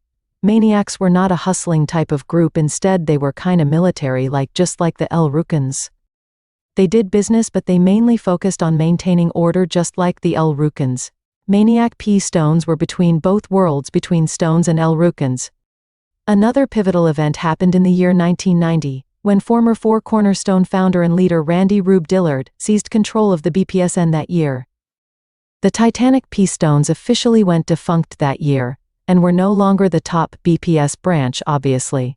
Rube was locked up in Menard Penitentiary at the time and created the Rubenite Stones. Around this time that the Rubes were created in 1990, Randy Dillard was let off death row, and now got the Rubes hitting the ground running in the northern Englewood area near Garfield Boulevard on the Englewood back of the Yards border. Rube was especially known for stabbing serial killer John Wayne Gacy in prison, but Gacy survived. The Titanic P. Stones would not return until 2003. At the time of the later 1980s and early 1990s, the Sons of Chief were attempting to take over the El Rukans and the Stones. Antonio Prince Akeem Fort, the older son of Jeff Fort, was in his earlier to mid-20s at the time, and attempting to seize power over the El Rukans. However, many El Rukans weren't having it because of Antonio Fort's drug problem. Even Chief himself disapproved of his son running the El Rukans, and even passed down a violation to Antonio by having him beaten. The more influential son was Prince Wakita Valenzuela Fort, who was only in his early 20s in the early 90s when he came into light. Wakita was 4 years younger than Antonio, but seemed to have more of his father's charisma, and Wakita was identifying more with the Stones, as opposed to the El Rukans. This would be a major ally for the Stones. At about the same time as Wakita was coming up and the Reubenites formed, another group of Stones came up around 76th and Phillips in South Shore, the Jet Black Stones. The Jet Blacks were started by Jack Black and were close quarters with the Maniac P Stones, who were the liaison with the El Rukans. The Jet Blacks, Gangster Stones and Northside Stones were originally brought in to settle a dispute between Maniac P Stones and other BPS groups over drug turf. The Jet Blacks soon grew quickly, and spread to the Washington Park projects in the Grand Boulevard neighborhood, at the 4445 South Evans Building, and the 4414 Cottage Grove Building. Jet Blacks also had the row houses at 45th and Champlain II in the same development. Jet Blacks also had a section in the same neighborhood at 45th and Indiana. The Jet Blacks would eventually settle in the northern Englewood area, near where the Reubenites were set up in the early 1990s. Prince Wakita took over leadership of the Jet Blacks, and engaged in a rivalry with the Reubenites over turf along Garfield Boulevard on the Englewood back of the Yards border. After Wakita took over, the Jet Blacks nicknamed the northern Englewood area Motown, named after Moorish beliefs. Wakita was well versed like his father in Moorish beliefs, and had that link to the El Rukan ways. The term Mo became very popular in later years, and was often used to nickname all Stones. Maybe not by all Stones themselves, but many outsiders began calling all of them Mo's. The Jet Black headquarters became 54th and Bishop in the back of the Yards community, which was the same corner where the El Rukans assassinated King Cobra members in 1985. Wakita resided in the back of the Yards neighborhood, at 5423 South Honoré Street, at the corner of 54th and Honoré, so he was close to 54th and Bishop. The differences between Eugene Bull and Jeff Fort old principles were still alive in the early 1990s, and it caused war to still occur. This was when the role of mediator appeared with certain branches like the Maniac P Stones, Gangster Stones, Moroccan Tribe and Gangster Stones. Wakita was placed here in Motown to basically govern the Stones overall. This was a way for El Rukans to keep tabs on the Stones. The Moroccan Tribe and the Jet Blacks had a lot in common as groups that were liaisons between Stones and El Rukans, and exempt from El Rukan sanctions but not from Stone sanctions. Both Moroccans and Jet Blacks also had deep animosity with crews of the Gangster Disciples. The Moroccan Tribe still operated out of the Kenwood, Oakland area, and gave refuge to both Stones and El Rukans. The tribe was not into gangbanging, and followed strong Holy Koran principles. The Prince of the Moroccans taught nationality, not gangbanging. The Moroccans had been at war with the Titanics for a while, but that was eventually squashed. The Prince of the Moroccans was mostly a fair man and respected every group's need to eat, so to speak, meaning dividing territories fairly. When he caught a case and ended up in prison in the late 90s, it pretty much brought about the extinction of the Moroccans. I am not totally clear on how the Moroccan story coincides with the Renegade Stone history, but an incident happened that caused the Prince of the Moroccans to face prison time for a kidnapping ransom charge that turned into murder, and after that the Renegade Stones became the No Limit Stones. One of the original Renegade Stones formed the No Limit Stones in the early 1990s, who was eventually killed by his own. The 65 El Rukans brought up on RICO charges were at last brought to trial in May of 1991, and proceedings went on until November of that year. During the trials there were multiple El Rukan witnesses that had turned snitch, and investigations were made upon them when rumors flew around that they were using drugs and alcohol while incarcerated. These inmates were even given special privileges like phone calls, conjugal visits with wives or girlfriends, and even sexual contact with a paralegal for the prosecution. All these accusations were eventually proven to be true, and the prosecution was slammed for providing unfair favoritism to these witnesses. This was witness tampering that could easily motivate someone to become a witness, and even stretch the truth or lie in exchange for priority treatment. By 1993, new trials were heard, and many convictions were overturned as the credibility of these witnesses was tossed out the window. 6 top-ranking Rukans had charges overturned, while some others had their charges stick, like William Doyle, as an example, the almighty Black P. Stone Nation, Moore, Williams. After the final convictions were handed down at the end of 1991, Chief called upon all Stone groups and Rukans to unite back under one nation. Branch leaders of the Gangster Stones and Maniac P. Stones were pivotal spokesmen for this unity, as now the Rukan group faded away and would now absorb back into the old name of the Black P. Stones. Once again, the faith in the P was restored, and now all Stones were Black P. Stone while having their respective branches. It was a rough ride at first in the years that followed, but eventually the nation assembled back together, and Islamic beliefs were no longer forced upon members to maintain membership. However, much of the nation garnered much respect for Islam, and many Stones would become part of the Nation of Islam as it was deeply rooted in BPS bylaws now. The center of all this was happening in the South Shore, Woodlawn, South Chicago, Kenwood, Oakland, Auburn, Gresham, Grand Boulevard areas, which were the main sections of the BPSN. The most governing area has always been Woodlawn and South Shore, the heart of the BPSN. The 1990s brought a major takeover of the drug empire, as now crack cocaine could flow all through the south side of Chicago, and even young Stones were now pushing it, and on and off wars within Stone factions would flare up now and again as the 90s progressed. Prince Wakita was put in prison in 1997 for cocaine trafficking, and since then there seems to not have been a central leader on the streets for the entire BPSN. Antonio Fort's body washed ashore in 1997 in an apparent kidnapping murder. Chief Malik was eventually transferred to Florence, Colorado's Supermax facility, so he could be cut off from all contact with the BPSN. In conclusion, the Stones have grown into a massive army with over 20,000 members in the least. Stones can now be located in just about all 50 states in our country and everywhere in the city of Chicago. The Black P. Stone Nation was built upon strong leadership and incredible organization, which is the backbone of what creates an empire. The sad truth is, many young Stones on the streets do not know the history of how their nation came together, and many have never even heard of Jeff Fort or Eugene Hairston. Another important reason for young Stones and the whole world to learn about Jeff Fort is because of what the cause of the Stones was all about. It is important to understand why this organization became the way it has been, and why the Rukans had their reign of power. When trying to understand how the Stones came to be, never discount the area the Stones came from. Woodlawn was an area of socio-economic issues before the white man left, and was already beginning before black migration. When this issue of fixing these communities came to the table in the 1940s, residents lost interest in bettering the community, which caused property values to instantly sink. But some residents began packing up, and leaving just before the drop in home values. This made way for some black families to move in, as realtors charged them more money than the home value. But many black families were just wanting to escape harder neighborhoods, and wanted a better opportunity for their children. This caused a massive uproar and legendary backlashes from these mostly white communities. Children and adult men harassed and intimidated young black children and teens, even school staff treated black children differently. They knew no laws could keep blacks out, so they tried to make blacks as uncomfortable as possible.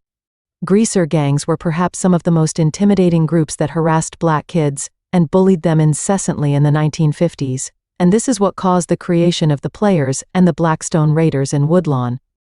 When the white man realized he couldn't win in Englewood and Woodlawn, they did a practice that hurt the neighborhood worse, which was to leave the area. Beginning in the year 1955, white flight took off to full speed citywide, and Woodlawn and Englewood were top examples of white flight having a devastating effect. These communities were already a little shabby, but once higher income whites started leaving, they took their tax dollars, businesses, and the voice of the neighborhood out. The second part of the devastation is when realtors, banks, and other lending institutions redlined these communities, classifying them as hopeless, and to be exempt from consideration from city help, and help from private lending institutions. This made it almost impossible for black-owned businesses to operate, as loans were not offered to black entrepreneurs that didn't have upfront money to open a business. As we all know, more stores and businesses equals more jobs for residents, But now miles and miles of vacant buildings have become a common sight, meaning less jobs in the community, which means less tax revenue, which means poorer quality schools and education, which creates a never-ending cycle of despair. Many young black males resorted to crime to get by, as some began pimping, hustling, robbing, stealing, or selling drugs. The big issue was white customers would come to these areas seeking drugs and women, and when the police would catch them, it was blamed on the black men involved. Therefore, they were beaten and charged to the fullest for being involved with a white man and selling him drugs and women. Not only that, white travelers coming in looking to score stood out like a sore thumb, which made the police raise attention to the matter. Rangers were faced with many neighborhood issues: white flight, disinvestment, roving wild greaser gangs, white criminals drawing attention to the neighborhood, and store owners ripping off the community. Lack of employment and opportunity? With the newer trend of fathers leaving the household and some mothers succumbing to wild lifestyles, the black youths were often left without direction or male role models. This is when the Stones filled that role by coming together to fight back on the woes that brought down the black community. Nobody else was going to lend a helping hand, so the Stones had to do it themselves. As I had shown examples earlier, Stones looked to develop the community in their own way by controlling what goes on in the area. Stones won the favor of much of the communities they controlled, as residents could see the respect and guardianship Stones offered to people in the community. The downside was their wars with the disciples caused bullets to fly freely in the community. Also, many self-interested factions began using the Black Peace Stone name to involve themselves in the same criminal activities the originals swore to protect the community from. It all started with controlling the rackets in the community to assure rackets did not cause too much damage to the community, and so Stones could make some money off it to support positive causes. This evolved into taking a stronger approach to helping the community by taking an active part in helping black youths obtain employment, while getting paid by the government to do it. Shortly after this, the Stones became active in the Black Power movement, and there was progress being made toward a brighter future. The message of the Black Peace Stones was uplifting, and with Jeff Fort taking the helm in the later 1960s, he directed more organization than ever, and even offered some spiritual guidance. Regardless of the progress of the Stones, there were massive setbacks by 1968, mainly from law enforcement investigations. The bottom line is, the police and feds wanted the Stones off the street, mainly because of the killings between disciples and Stones, or at least that's what it seemed to be on the surface. Many have said our government and the feds feared a group of blacks rising to power. The concept scared them, especially since the Stones had the ability to move masses, and this scared the system. The Stones were a constant reminder of what can manifest when certain people are left in disadvantaged situations without assistance or understanding. The decades of pushing blacks into segregated areas of the city and classifying those areas as to not be helped now was going to backfire, and no one wanted to feel the burn. Therefore, law enforcement was working overtime to take down the groups that were trying to do something about the negativity around them. This is when law enforcement dished out sloppy enforcement and set up disciples and Stones into war with each other to lure them into a trap with phony reports and the spread of gossip. Law enforcement wanted to see disciples and Stones kill each other so there can be justification to remove the leadership of both gangs, while the violence could take care of the rest. They pronounced the actions of self-interested faction leaders, claiming the organization was built upon these criminal endeavors, and even painted pictures of leaders and founders as greedy syndicate kingpins out for profit, while laughing at the violence they inflicted as vicious villains of the streets. Another big trap was the channeling of almost $1 million in government funding for Stones and disciples to direct their own job training program. Young men were taken off the street with no training. Some hadn't ever worked a day in their lives. Now they were leading classrooms without any guidance. Not only was this an issue, there was no direction of how to organize payroll and prevent some Stones from writing bad checks or falsifying documentation. Heck, many didn't even know it was illegal to fill in the login sheets. But then in 1968 the government wanted to use this management as an excuse to put the Stone leadership behind bars. Many Stones and disciples that attended these programs were there for self-interest, and used the Stone name to get into the program and rip it off, which was impossible for leadership to control, especially since they were not given the guidance from the government on how to organize this program to keep out wrongdoers. Newspapers and the Senate hyped up that the Stones stole almost $1 million from this, but in reality a massive chunk on this money was returned to the government, while another large chunk went into the hands of the disciples. The disciples were never convicted of mismanaging the same funds, perhaps because they did not have many Black Power messages like the Stones did. Therefore, the Stones seemed like a bigger threat, just like how the Black Panthers were in the same classification. With all government money dried up by 1969, Stones needed to get money from somewhere, and this is when they had to break their own moral codes and begin selling drugs. There really was no other better way to support the nation, or to have funding to advance forward. Another motivation for taking control of the drug trade was it was felt the network being in Stones' hands was better as opposed to being in groups outside of the organization that wouldn't care about the harm coming to the neighborhood. The creation of the El Rukans was very scary to the world because the reputation of the Stones was already legendary, but now that these men were putting on turbines and praying to Allah, it became so much scarier to a country already living in fear as is. Jeff Fort's new message was to embrace spiritualism, and to live as how it was intended for Black people to live, as stronger and superior people. To break the chains of oppression cast down what had been placed upon Black people in the ghettos, and in areas with no jobs or resources, to break the cycle of poverty and being locked up in prison cells. Of course, to build such a nation with a nationwide following this would cost money. El Rukans were also fed up with seeing drugs and dealers destroy the Black community. Therefore, the best way to get the financial support to fund this new Islamic religion, and to keep the community from falling into further distress, was to deal with outside dealers and gangs, and to grab a hold of the drug market with an iron fist. Bodies stacked up as El Rukan killer squads set out on the streets, removing one target after another and dominating the streets with brutal force. The El Rukans had soon become an organization with some of the most elite killers on the streets, but at times of worship it was time to put the violence aside and pray to Allah. The El Rukans needed to be domineering and ruthless to lay down the law on the streets, and keep what they deemed as evil groups away from their neighborhoods unless they were taxed, and, in a way, licensed to operate in the area under heavy restriction. On El Rukan streets, the killing of innocent children, gang graffiti, the victimization of residents was not allowed, and if these outside forces dared cross these laws, the El Rukans were quick to remove the problem. These were grown men, and not 12-year-olds shooting guns, and they didn't recruit or allow children to use their name. You wouldn't ever see El Rukan graffiti on the streets, and if so, it wasn't done by a member.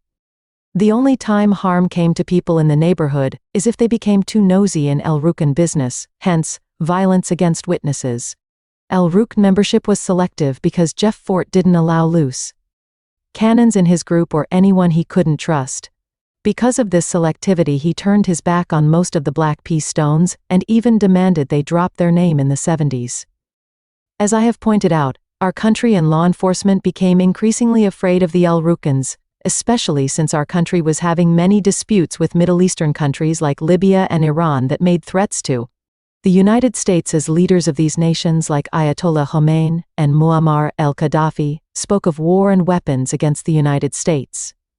Now there was an organization here in Chicago with scary-looking Muslim Black men that were known to be criminals now communicating lightly with Libyan contacts. Before the contact with Libyans, law enforcement was already gunning to take down the El Rukans, and was right away looking to pin a link between them and terrorist groups right away, mostly because they had now adopted the Islamic faith as they also carried on as gangsters. The message of the El Rukans was completely missed, that they were trying to build a religion that would strengthen the Black race and uplift their members out of a bad situation. El Rukans also recruited law-abiding adults with no criminal records into their organization that still never committed a crime after obtaining membership, as the organization was not all about drugs and killing. That was only the side to gain profits for the organization, and to clean the streets up. Yes, there were many El Rukans that wore expensive clothes and acted as money-making gangsters by lifestyle, but many times incentive was needed to keep these men working for the nation to contribute stronger toward the advancement of this new religion that Jeff Fort and his closest associates wanted. In order to bring in these desired funds, it was often needed to recruit some of the South Side's most dangerous men, and pay them well by letting them keep large amounts of their profits. Again, What other legit groups out there were willing to completely change the black community for the better? Once the El Rukans were in contact with Muammar el-Gaddafi, it was over at that point. Even though this million never exchanged hands, there were never any set plans to destroy government property or blow up airplanes. No Libyans arrested or implicated, and no plausible decoder for the El Rukan phone conversations. The feds and the courts still threw the book at the El Rukans and sloppily convicted them of charges linked to terrorism, while charging them for murders and drug conspiracy, while throwing in those drug and murder charges into the terrorism court proceeding, even though there was a promise not to include those into the court proceedings. The fact is, they needed to include those things to build a successful terrorism conviction, even though those murders had nothing to do with the terrorism charges. There was no evidence at all that $2.5 million was to be used to declare war on the U.S., and to the contrary, the money was supposed to be used to build a temple and to fix up other properties owned by El Rukans. Louis Farrakhan asked the same man for twice that money, and received that money and spent it. But El Rukans didn't even get the money, and were convicted as if they did. The El Rukans are by no means innocent of committing serious crimes, but the crimes were against other criminals, or people associated with criminals. Usually when gang members commit murders against other gangs or drug dealers, the sentences are often not as harsh as I have researched many killers that have been in and out of the penal system for killing other gang members. So, you must think, if there were no terrorism charges against Jeff Fort and the El Rukans, would these men still be in prison? Would Jeff Fort still be in Supermax right now? Would the Black P. Stones still be somewhat affiliated with having past terrorism ties? This is how these charges became harmful, passed down by a government that was eager to shut down the El Rukans and played unfair to make that happen. Bottom line is, whenever anyone is charged with terrorism, many rights are automatically removed, and this was the strategy of law enforcement and the courts. Once they got this roped in as a terror trial, the rules can change, and many rights get tossed out. It is a fact that as a terrorist your rights to a fair trial diminish. One also must ask, are the streets really better without men like Jeff Fort and the El Rukans? El Rukans controlled the heroin trade and kept crack cocaine out of much of the South Side. Jeff Fort could lead black men to steer toward positive behaviors, and for many Stones it would involve a completely law-abiding existence. There are many Stones nationwide that have never committed a single crime and have no record. There are Stones as celebrities, doctors, lawyers, police officers, and even politicians. Many you wouldn't even know are members. Being Stone isn't about being a criminal, and is not technically supposed to be a criminal organization. The organization has spiritual dynamics that is geared at being productive members of the organization, which can be anything from charities to simply working a job or owning a business. Stones can choose the path of being a gangster and drug dealer, but this is not in the official principles. Black P. Stones are Americans, and take pride in being considered Americans. Therefore, there is no anti-American sentiment, and never was from an organizational standpoint. Here in the 21st century, factions of gangs run rampant, violently killing each other for money. Many youths lack respect, and many pay no homage to any chief, and if they do, they often turn on their chief out of jealousy. There are a lot of gunslinging cowboy types out there, quick to shoot without following any organizational structure. Bullets fly everywhere, and there is little to no law out there. In the days when Jeff Fort was in power and on the streets or running the nation from prison, there was law and orders to follow. Our government locked up influential leaders like Larry Hoover and Jeff Fort, but this has only left the streets in a worse condition. Young men still need leaders to look up to and to keep them in line. I'm not saying it will work like magic if Jeff Fort was released, but it certainly wouldn't bring harm, and perhaps there would be inspiration to organize the nation which could save lives. I am going to conclude this piece with an excerpt from the television show Chicago PD that I watched as I wrote this piece that made me think of how it ties into this history. In this episode, the Chicago PD officers pursue a big-time drug dealer and try to pin him with murders. The dealer is Darius Walker, played by actor Michael Beach, who was known to operate legit businesses and give back to the black community until he was brought into the interrogation room to talk to Detective Atwater, played by actor Michael Beach, played by LaRoyce Hawkins. Darius Walker, you just don't get it, do you? Detective Atwater, what don't I get? Darius Walker, whether I'm here or not, users are still gonna use. Only difference is, they're going to be buying product from some 19-year-old punk with too much to prove. Some badass half a gangbanger willing to shoot up a city block over a Twitter dispute, or a spat with a fat-ass girl in tight jeans. But the biggest difference between me and the person about to replace me is that I reinvest my profits in the community, in the people. Detective Atwater, so you're a Robin Hood for black folk, huh? Darius Walker, no. Robin Hood stole from the rich and gave to the poor, died pathetically. Speaking, I take from the weak and give to the strong so they can get even stronger. Let's be honest, brother, some folks out there ain't got no chance, they're weak, uninspired, all they think about is getting high, so I sell them what they want. Heroin. With that money I invest in brothers and sisters who got game, who got smarts, who are willing to put in the time and the effort to make something of themselves, legally. Like it or not, that's the only way black folks are gonna get out of these streets. Ain't pretty tea. Ain't fashionable to say out loud, but it's the truth. I know none of y'all in blue wanna believe this, but Darius Walker is good for Chicago. After the interrogation, Detective Atwater was talking to Sergeant Hank Voigt, played by Jason Begay. Detective Atwater then realized more what Darius was telling him, and even expressed concern to Sergeant Voigt about locking up Darius Walker. He looked very concerned because he knew much worse would come from the removal of an organized kingpin. Think about that when you think about Jeff Fort. I'm not saying Jeff Fort should be released so he can sell drugs. All I'm saying is there are old school leaders needed, and these men are too old to have any influence or any spot in the drug game these days. Therefore, all they can do now is preach and uplift. Free Jeff Fort. I highly recommend the book, The Almighty Black P. Stone Nation: The Rise, Fall and Resurgence of an American Gang. As you can see, I cited this book at the end of many paragraphs as a reference as much of this book as his key points pivotal to Stone history. You must still read this book to get all the incredible details that will captivate you as the reader. Don't get it twisted that I used this book for the entire piece. I got much of this info for this piece from the streets and those who lived it. Known decks of black pea stones past and present. Ashburn neighborhood 1980s to present years. Decks of Ashburn. 79th and Campbell. 79th and Holman 80s. 90s. 79th and Westerns to present years shared with gangster disciples. 83rd and Kedzie to present years shared with gangster disciples. Auburn Gresham neighborhood established 1964 to present years. Decks of Auburn Gresham. 79th to 80th, Hoyne to Damon BBG. 79th to 80th, Emerald to Union Espot Sis. 85th to 87th, Winchester to Hoyne. 82nd to 87th, Justine to Ada Foster Park. 83rd to 85th, Aberdeen to Carpenter 8 Trey Vincennes from 85th to Burkhoff Stone Terrace. 87th to 88th, Marshfield to Justine Cross Ashland. 89th to 90th, Emerald to Union Fintown Sicko Gang. 77th to 81st, Halsted to Wallace Trap Town. 79th and Winchester Terror Dome, shared with conservative vice lords 81st and Marshfield.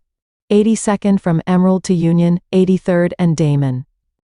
87th from Damon to Winchester, 87th and Racine. 87th and Aberdeen.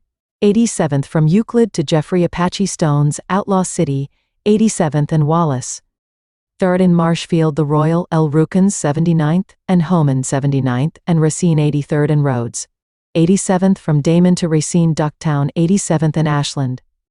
87th and Halsted Fintown Austin neighborhood, Decks of Austin. Chicago to Huron, Lockwood to Latrobe Westside Titanic Stones Augusta to Chicago, Long to Laurel. Chicago to Huron, Sawyer to Albany Ferdinand, and Laramie Chicago and Pine. Avalon Park neighborhood Decks of Avalon Park. 81st and Woodlawn. Back of the Yards neighborhood established 1966 to present year section of the Back of the Yards. 52nd to 53rd, Paulina to Ashland Murderfield Motown. 1st to 52nd, Loomis to Laughlin Motown established 1966. 53rd to 55th, Ashland to Laughlin L Station Sod MG Motown. Former Rubinite Stones 55th, and Ashland. Established 1966. 50th to 52nd, Racine to Aberdeen Folly Boys Motown. 54th to 55th, Bishop to Loomis Back Block Motown. established 1966 Morgan, from 52nd to 54th, Block Motown. 52nd to 53rd, Sangamon to Peoria KTC Motown, 52nd to 53rd, Green to Halstead GCE Motown. 1st to 55th, Ashland to Union Motown, established 1966 51st and Low Jets. 53rd from Racine to May, Halstead from 53rd to 54th, Jets 55th and Carpenter 55th and Racine. 1st to 53rd, Union to Wallace, Low Life Motown, Burnside Neighborhood Decks of Burnside. 93rd and Avalon, Calumet Heights Neighborhood Decks of Calumet Heights. 93rd and Harper Crazy Harper, shared with Gangster Disciples Blackstone from 91st to 92nd CHB. Chatham Neighborhood established to present year's decks of Chatham, 87th to 88th, State to Wabash Bashtown Apache Stones. 87th to 89th, Martin Luther King Drive to Cottage Grove, STL Ray Ray World 93rd, and Martin Luther King Drive 83rd and Cottage Grove L. Rookins. East Garfield Park Neighborhood Deck of East Garfield Park Lexington, and St. Louis Edgewater Neighborhood Decks of Edgewater. Hollywood and Kenmore 90s 2000s 2010s Bryn Mawr and Winthrop. Englewood Neighborhood established 1962 to present year's decks of Englewood, 72nd to 74th Racine to May Block. 55th to 57th, Ashland to Union Motown established 1962. 74th and Halstead Hyde Park Neighborhood Decks of Hyde Park. 52nd to 54th, Cottage Grove to Drexel Drexside Titanic Stones 51st, and Blackstone, shared with Four Corner Hustlers 53rd, and Blackstone. Gage Park Neighborhood established to 59th and Campbell established to. Garfield Ridge Neighborhood established to. 43rd to 47th, Cicero to Laverne LeClaire Courts Projects shared with Four Corner Hustlers. 43rd and Cicero was 4CH and CVL. 45th and LeClaire was Myville and CVL. South End Conservatives established 1979 to 2011 Grand Boulevard Neighborhood, established 1966, to present year's decks of Grand Boulevard. 47th and Cottage Grove Jet Blacks. 43rd and Indiana Lake Park Meadows projects Titanic Stones established 1966. 42nd and Prairie El Rookins, Israelite Stones established 1976. 44th from Evans to Cottage Grove, Washington Park Projects, Jet Blacks, 4445 South Cottage Grove, the 4 to 5. 45th and Champlain, Jet Blacks. 45th and Indiana Jet Blacks. Greater Grand Crossing Neighborhood, established 1960 to present year's decks of Greater Grand Crossing. 69th to 70th, Michigan to Indiana, Kuwait City. 75th to 76th, St. Lawrence to Champlain GMB 73rd and Vincennes. 79th and Vernon, shared with Black Disciples Kenwood Neighborhood Decks of Kenwood. Lake Park, from 43rd to 47th Moroccan Tribe, El Rukans, established 1977 to 1980s. 46th and Woodlawn the 5 Point Terrace, El Ruxes established 1970, 7 to 1980s 44th, and University 46th and Greenwood. Lincoln Park Neighborhood 90s 2000s. Clybourne to Levitoin Lathrop Projects, 90s 2000s Lincoln Square Neighborhood, established 1975 to present year's decks of Lincoln Square. Devon to Rosemont, Bell to Hamilton established 1975 to present year's Logan Square Neighborhood 90s to present year's decks of Logan Square. Humboldt and Sacramento. Marquette Park Neighborhood 90s decks of Marquette Park, 63rd, and Campbell 90s. Marshall Square Neighborhood 90s to present year's deck of Marshall Square. 25th to 26th, California to Washtenaw Lawndale Gardens Projects shared with Conservative Vice Lords 90s to present years. Morgan Park Neighborhood, established 1969 to present year's decks of Morgan Park. 113th PL and Morgan, 115th and Morgan. Near Northside Neighborhood, established 1962 to 2011 decks of Near North Side. Cabrini Green Projects established 1962, Near West Side Neighborhood established late 60s to 2010 as Gangster Stones decks of Near West Side. 150 North Hermitage Avenue Building Gangster Stones, Henry Horner Projects, Lake and Hermitage, The Fortress established late 60s to 2010. 1625, West Washington Boulevard Gangster Stones. Ashland and Washington, near South Side neighborhood, established 1966 to 2009 decks of near South Side. Harold Ickes projects established 2. North Center neighborhood established to decks of North Center. Diversey and Hoyne Lathrop projects, shared with Latin Kings and conservative vice lords, established 2. Oakland neighborhood established to present years decks of Oakland. 39th to 42nd, Lake Park to Ellis Suwu TTB, 40th to 42nd former El Rukan's territory. Ida B. Wells projects established 1966 to 2002. Clarence Darrow projects established 1966 to 2000. Madden Park projects established 1970 to 2005 38th, and Cottage Grove. Lake Park Avenue from 39th to 43rd Moroccan tribe, El Rukans, established 1976 to 1989. Drexel and Oakwood the Fort, El Rukan Moorish Science Mosque, El Rukan Grand Major Temple, established 1977 to 1989. Pullman neighborhood established 1969 to present years decks of Pullman, 95th to 97th, Avalon to Cottage Grove established 1969 to present years. Riverdale neighborhood established 1969 to present years decks of Riverdale. 134th Street from St. Lawrence to Corliss Titanic Stones 131st, and Evans All Geld Gardens projects. Jet Black's Rogers Park neighborhood established 1975 to present years decks of Rogers Park. Howard to Birchwood, Ridge to Clark Stoneville Albion to Arthur, Clark to Greenview. Ashland and Pratt was shared with Outlaw Bloods Jarvis and Damon. Howard from Damon to Ridge the Jungle. Roseland neighborhood established 1964 to present years decks Roseland. 1st to 95th, Wentworth to Eggleston Loudon Gardens projects, established 1964 to present years. 91st and Harvard Princeton Park. 100th to 103rd, Dauphin to St. Lawrence, Sin City 101st, and Cottage Grove, shared with conservative vice lords 103rd and Wallace. 105th and Halstead. 105th in Indiana, shared with conservative vice lords Edbrook from 105th to 107th. 111th and Wentworth. 122nd and Elizabeth El Rukans. 100th and Michigan the People's Choice Restaurant, El Rukans, 100th to 103rd.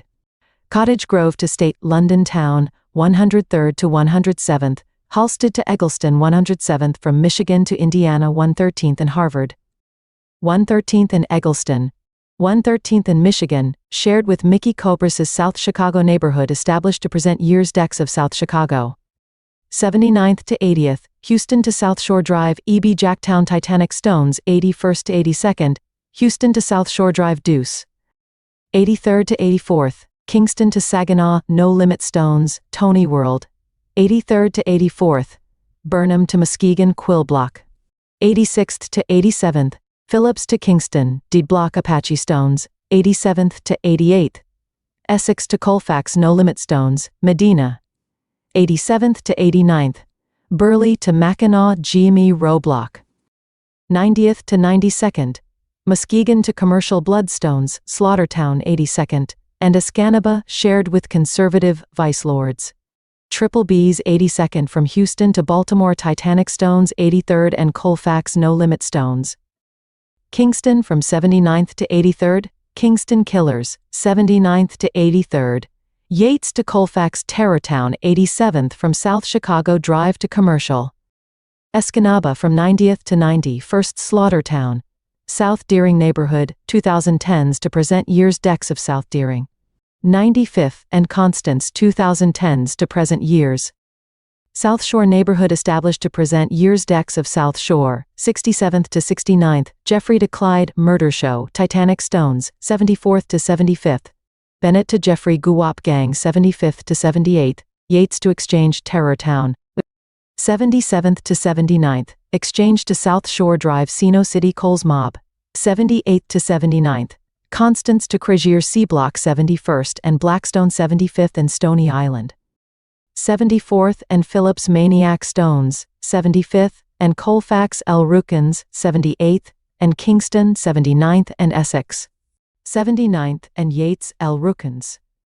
Kingston from 72nd to 75th Kingston Raiders.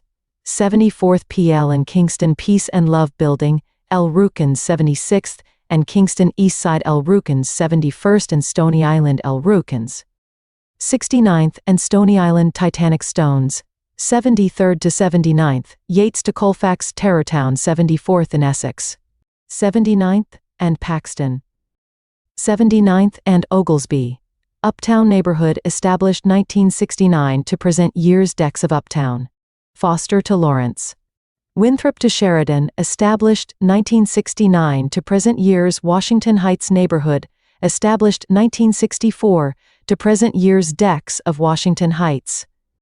89th to 90th, Ashland to Bishop, Ducktown. 89th to 91st, Throop to Ade D Block Stro City, 91st to 93rd, Ashland to Beverly Cell City, 93rd to 94th. Green to Union Rack City. 95th to 103rd. Beverly to Vincennes, Nateville, 91st to 95th. Halsted to Eggleston Rack City. West Englewood neighborhood established 1964 present years decks of West Englewood. 55th to 58th. Hermitage to Paulina Art Gang Motown, established 1964 to present years. 59th to 61st. Wolcott to Wood 9 Block 57th and Justine 69th and Laughlin. West Pullman neighborhood established 1969 to present years decks of West Pullman. 113th and Carpenter 113th, and Morgan 115th and Halsted. 117th and Laughlin.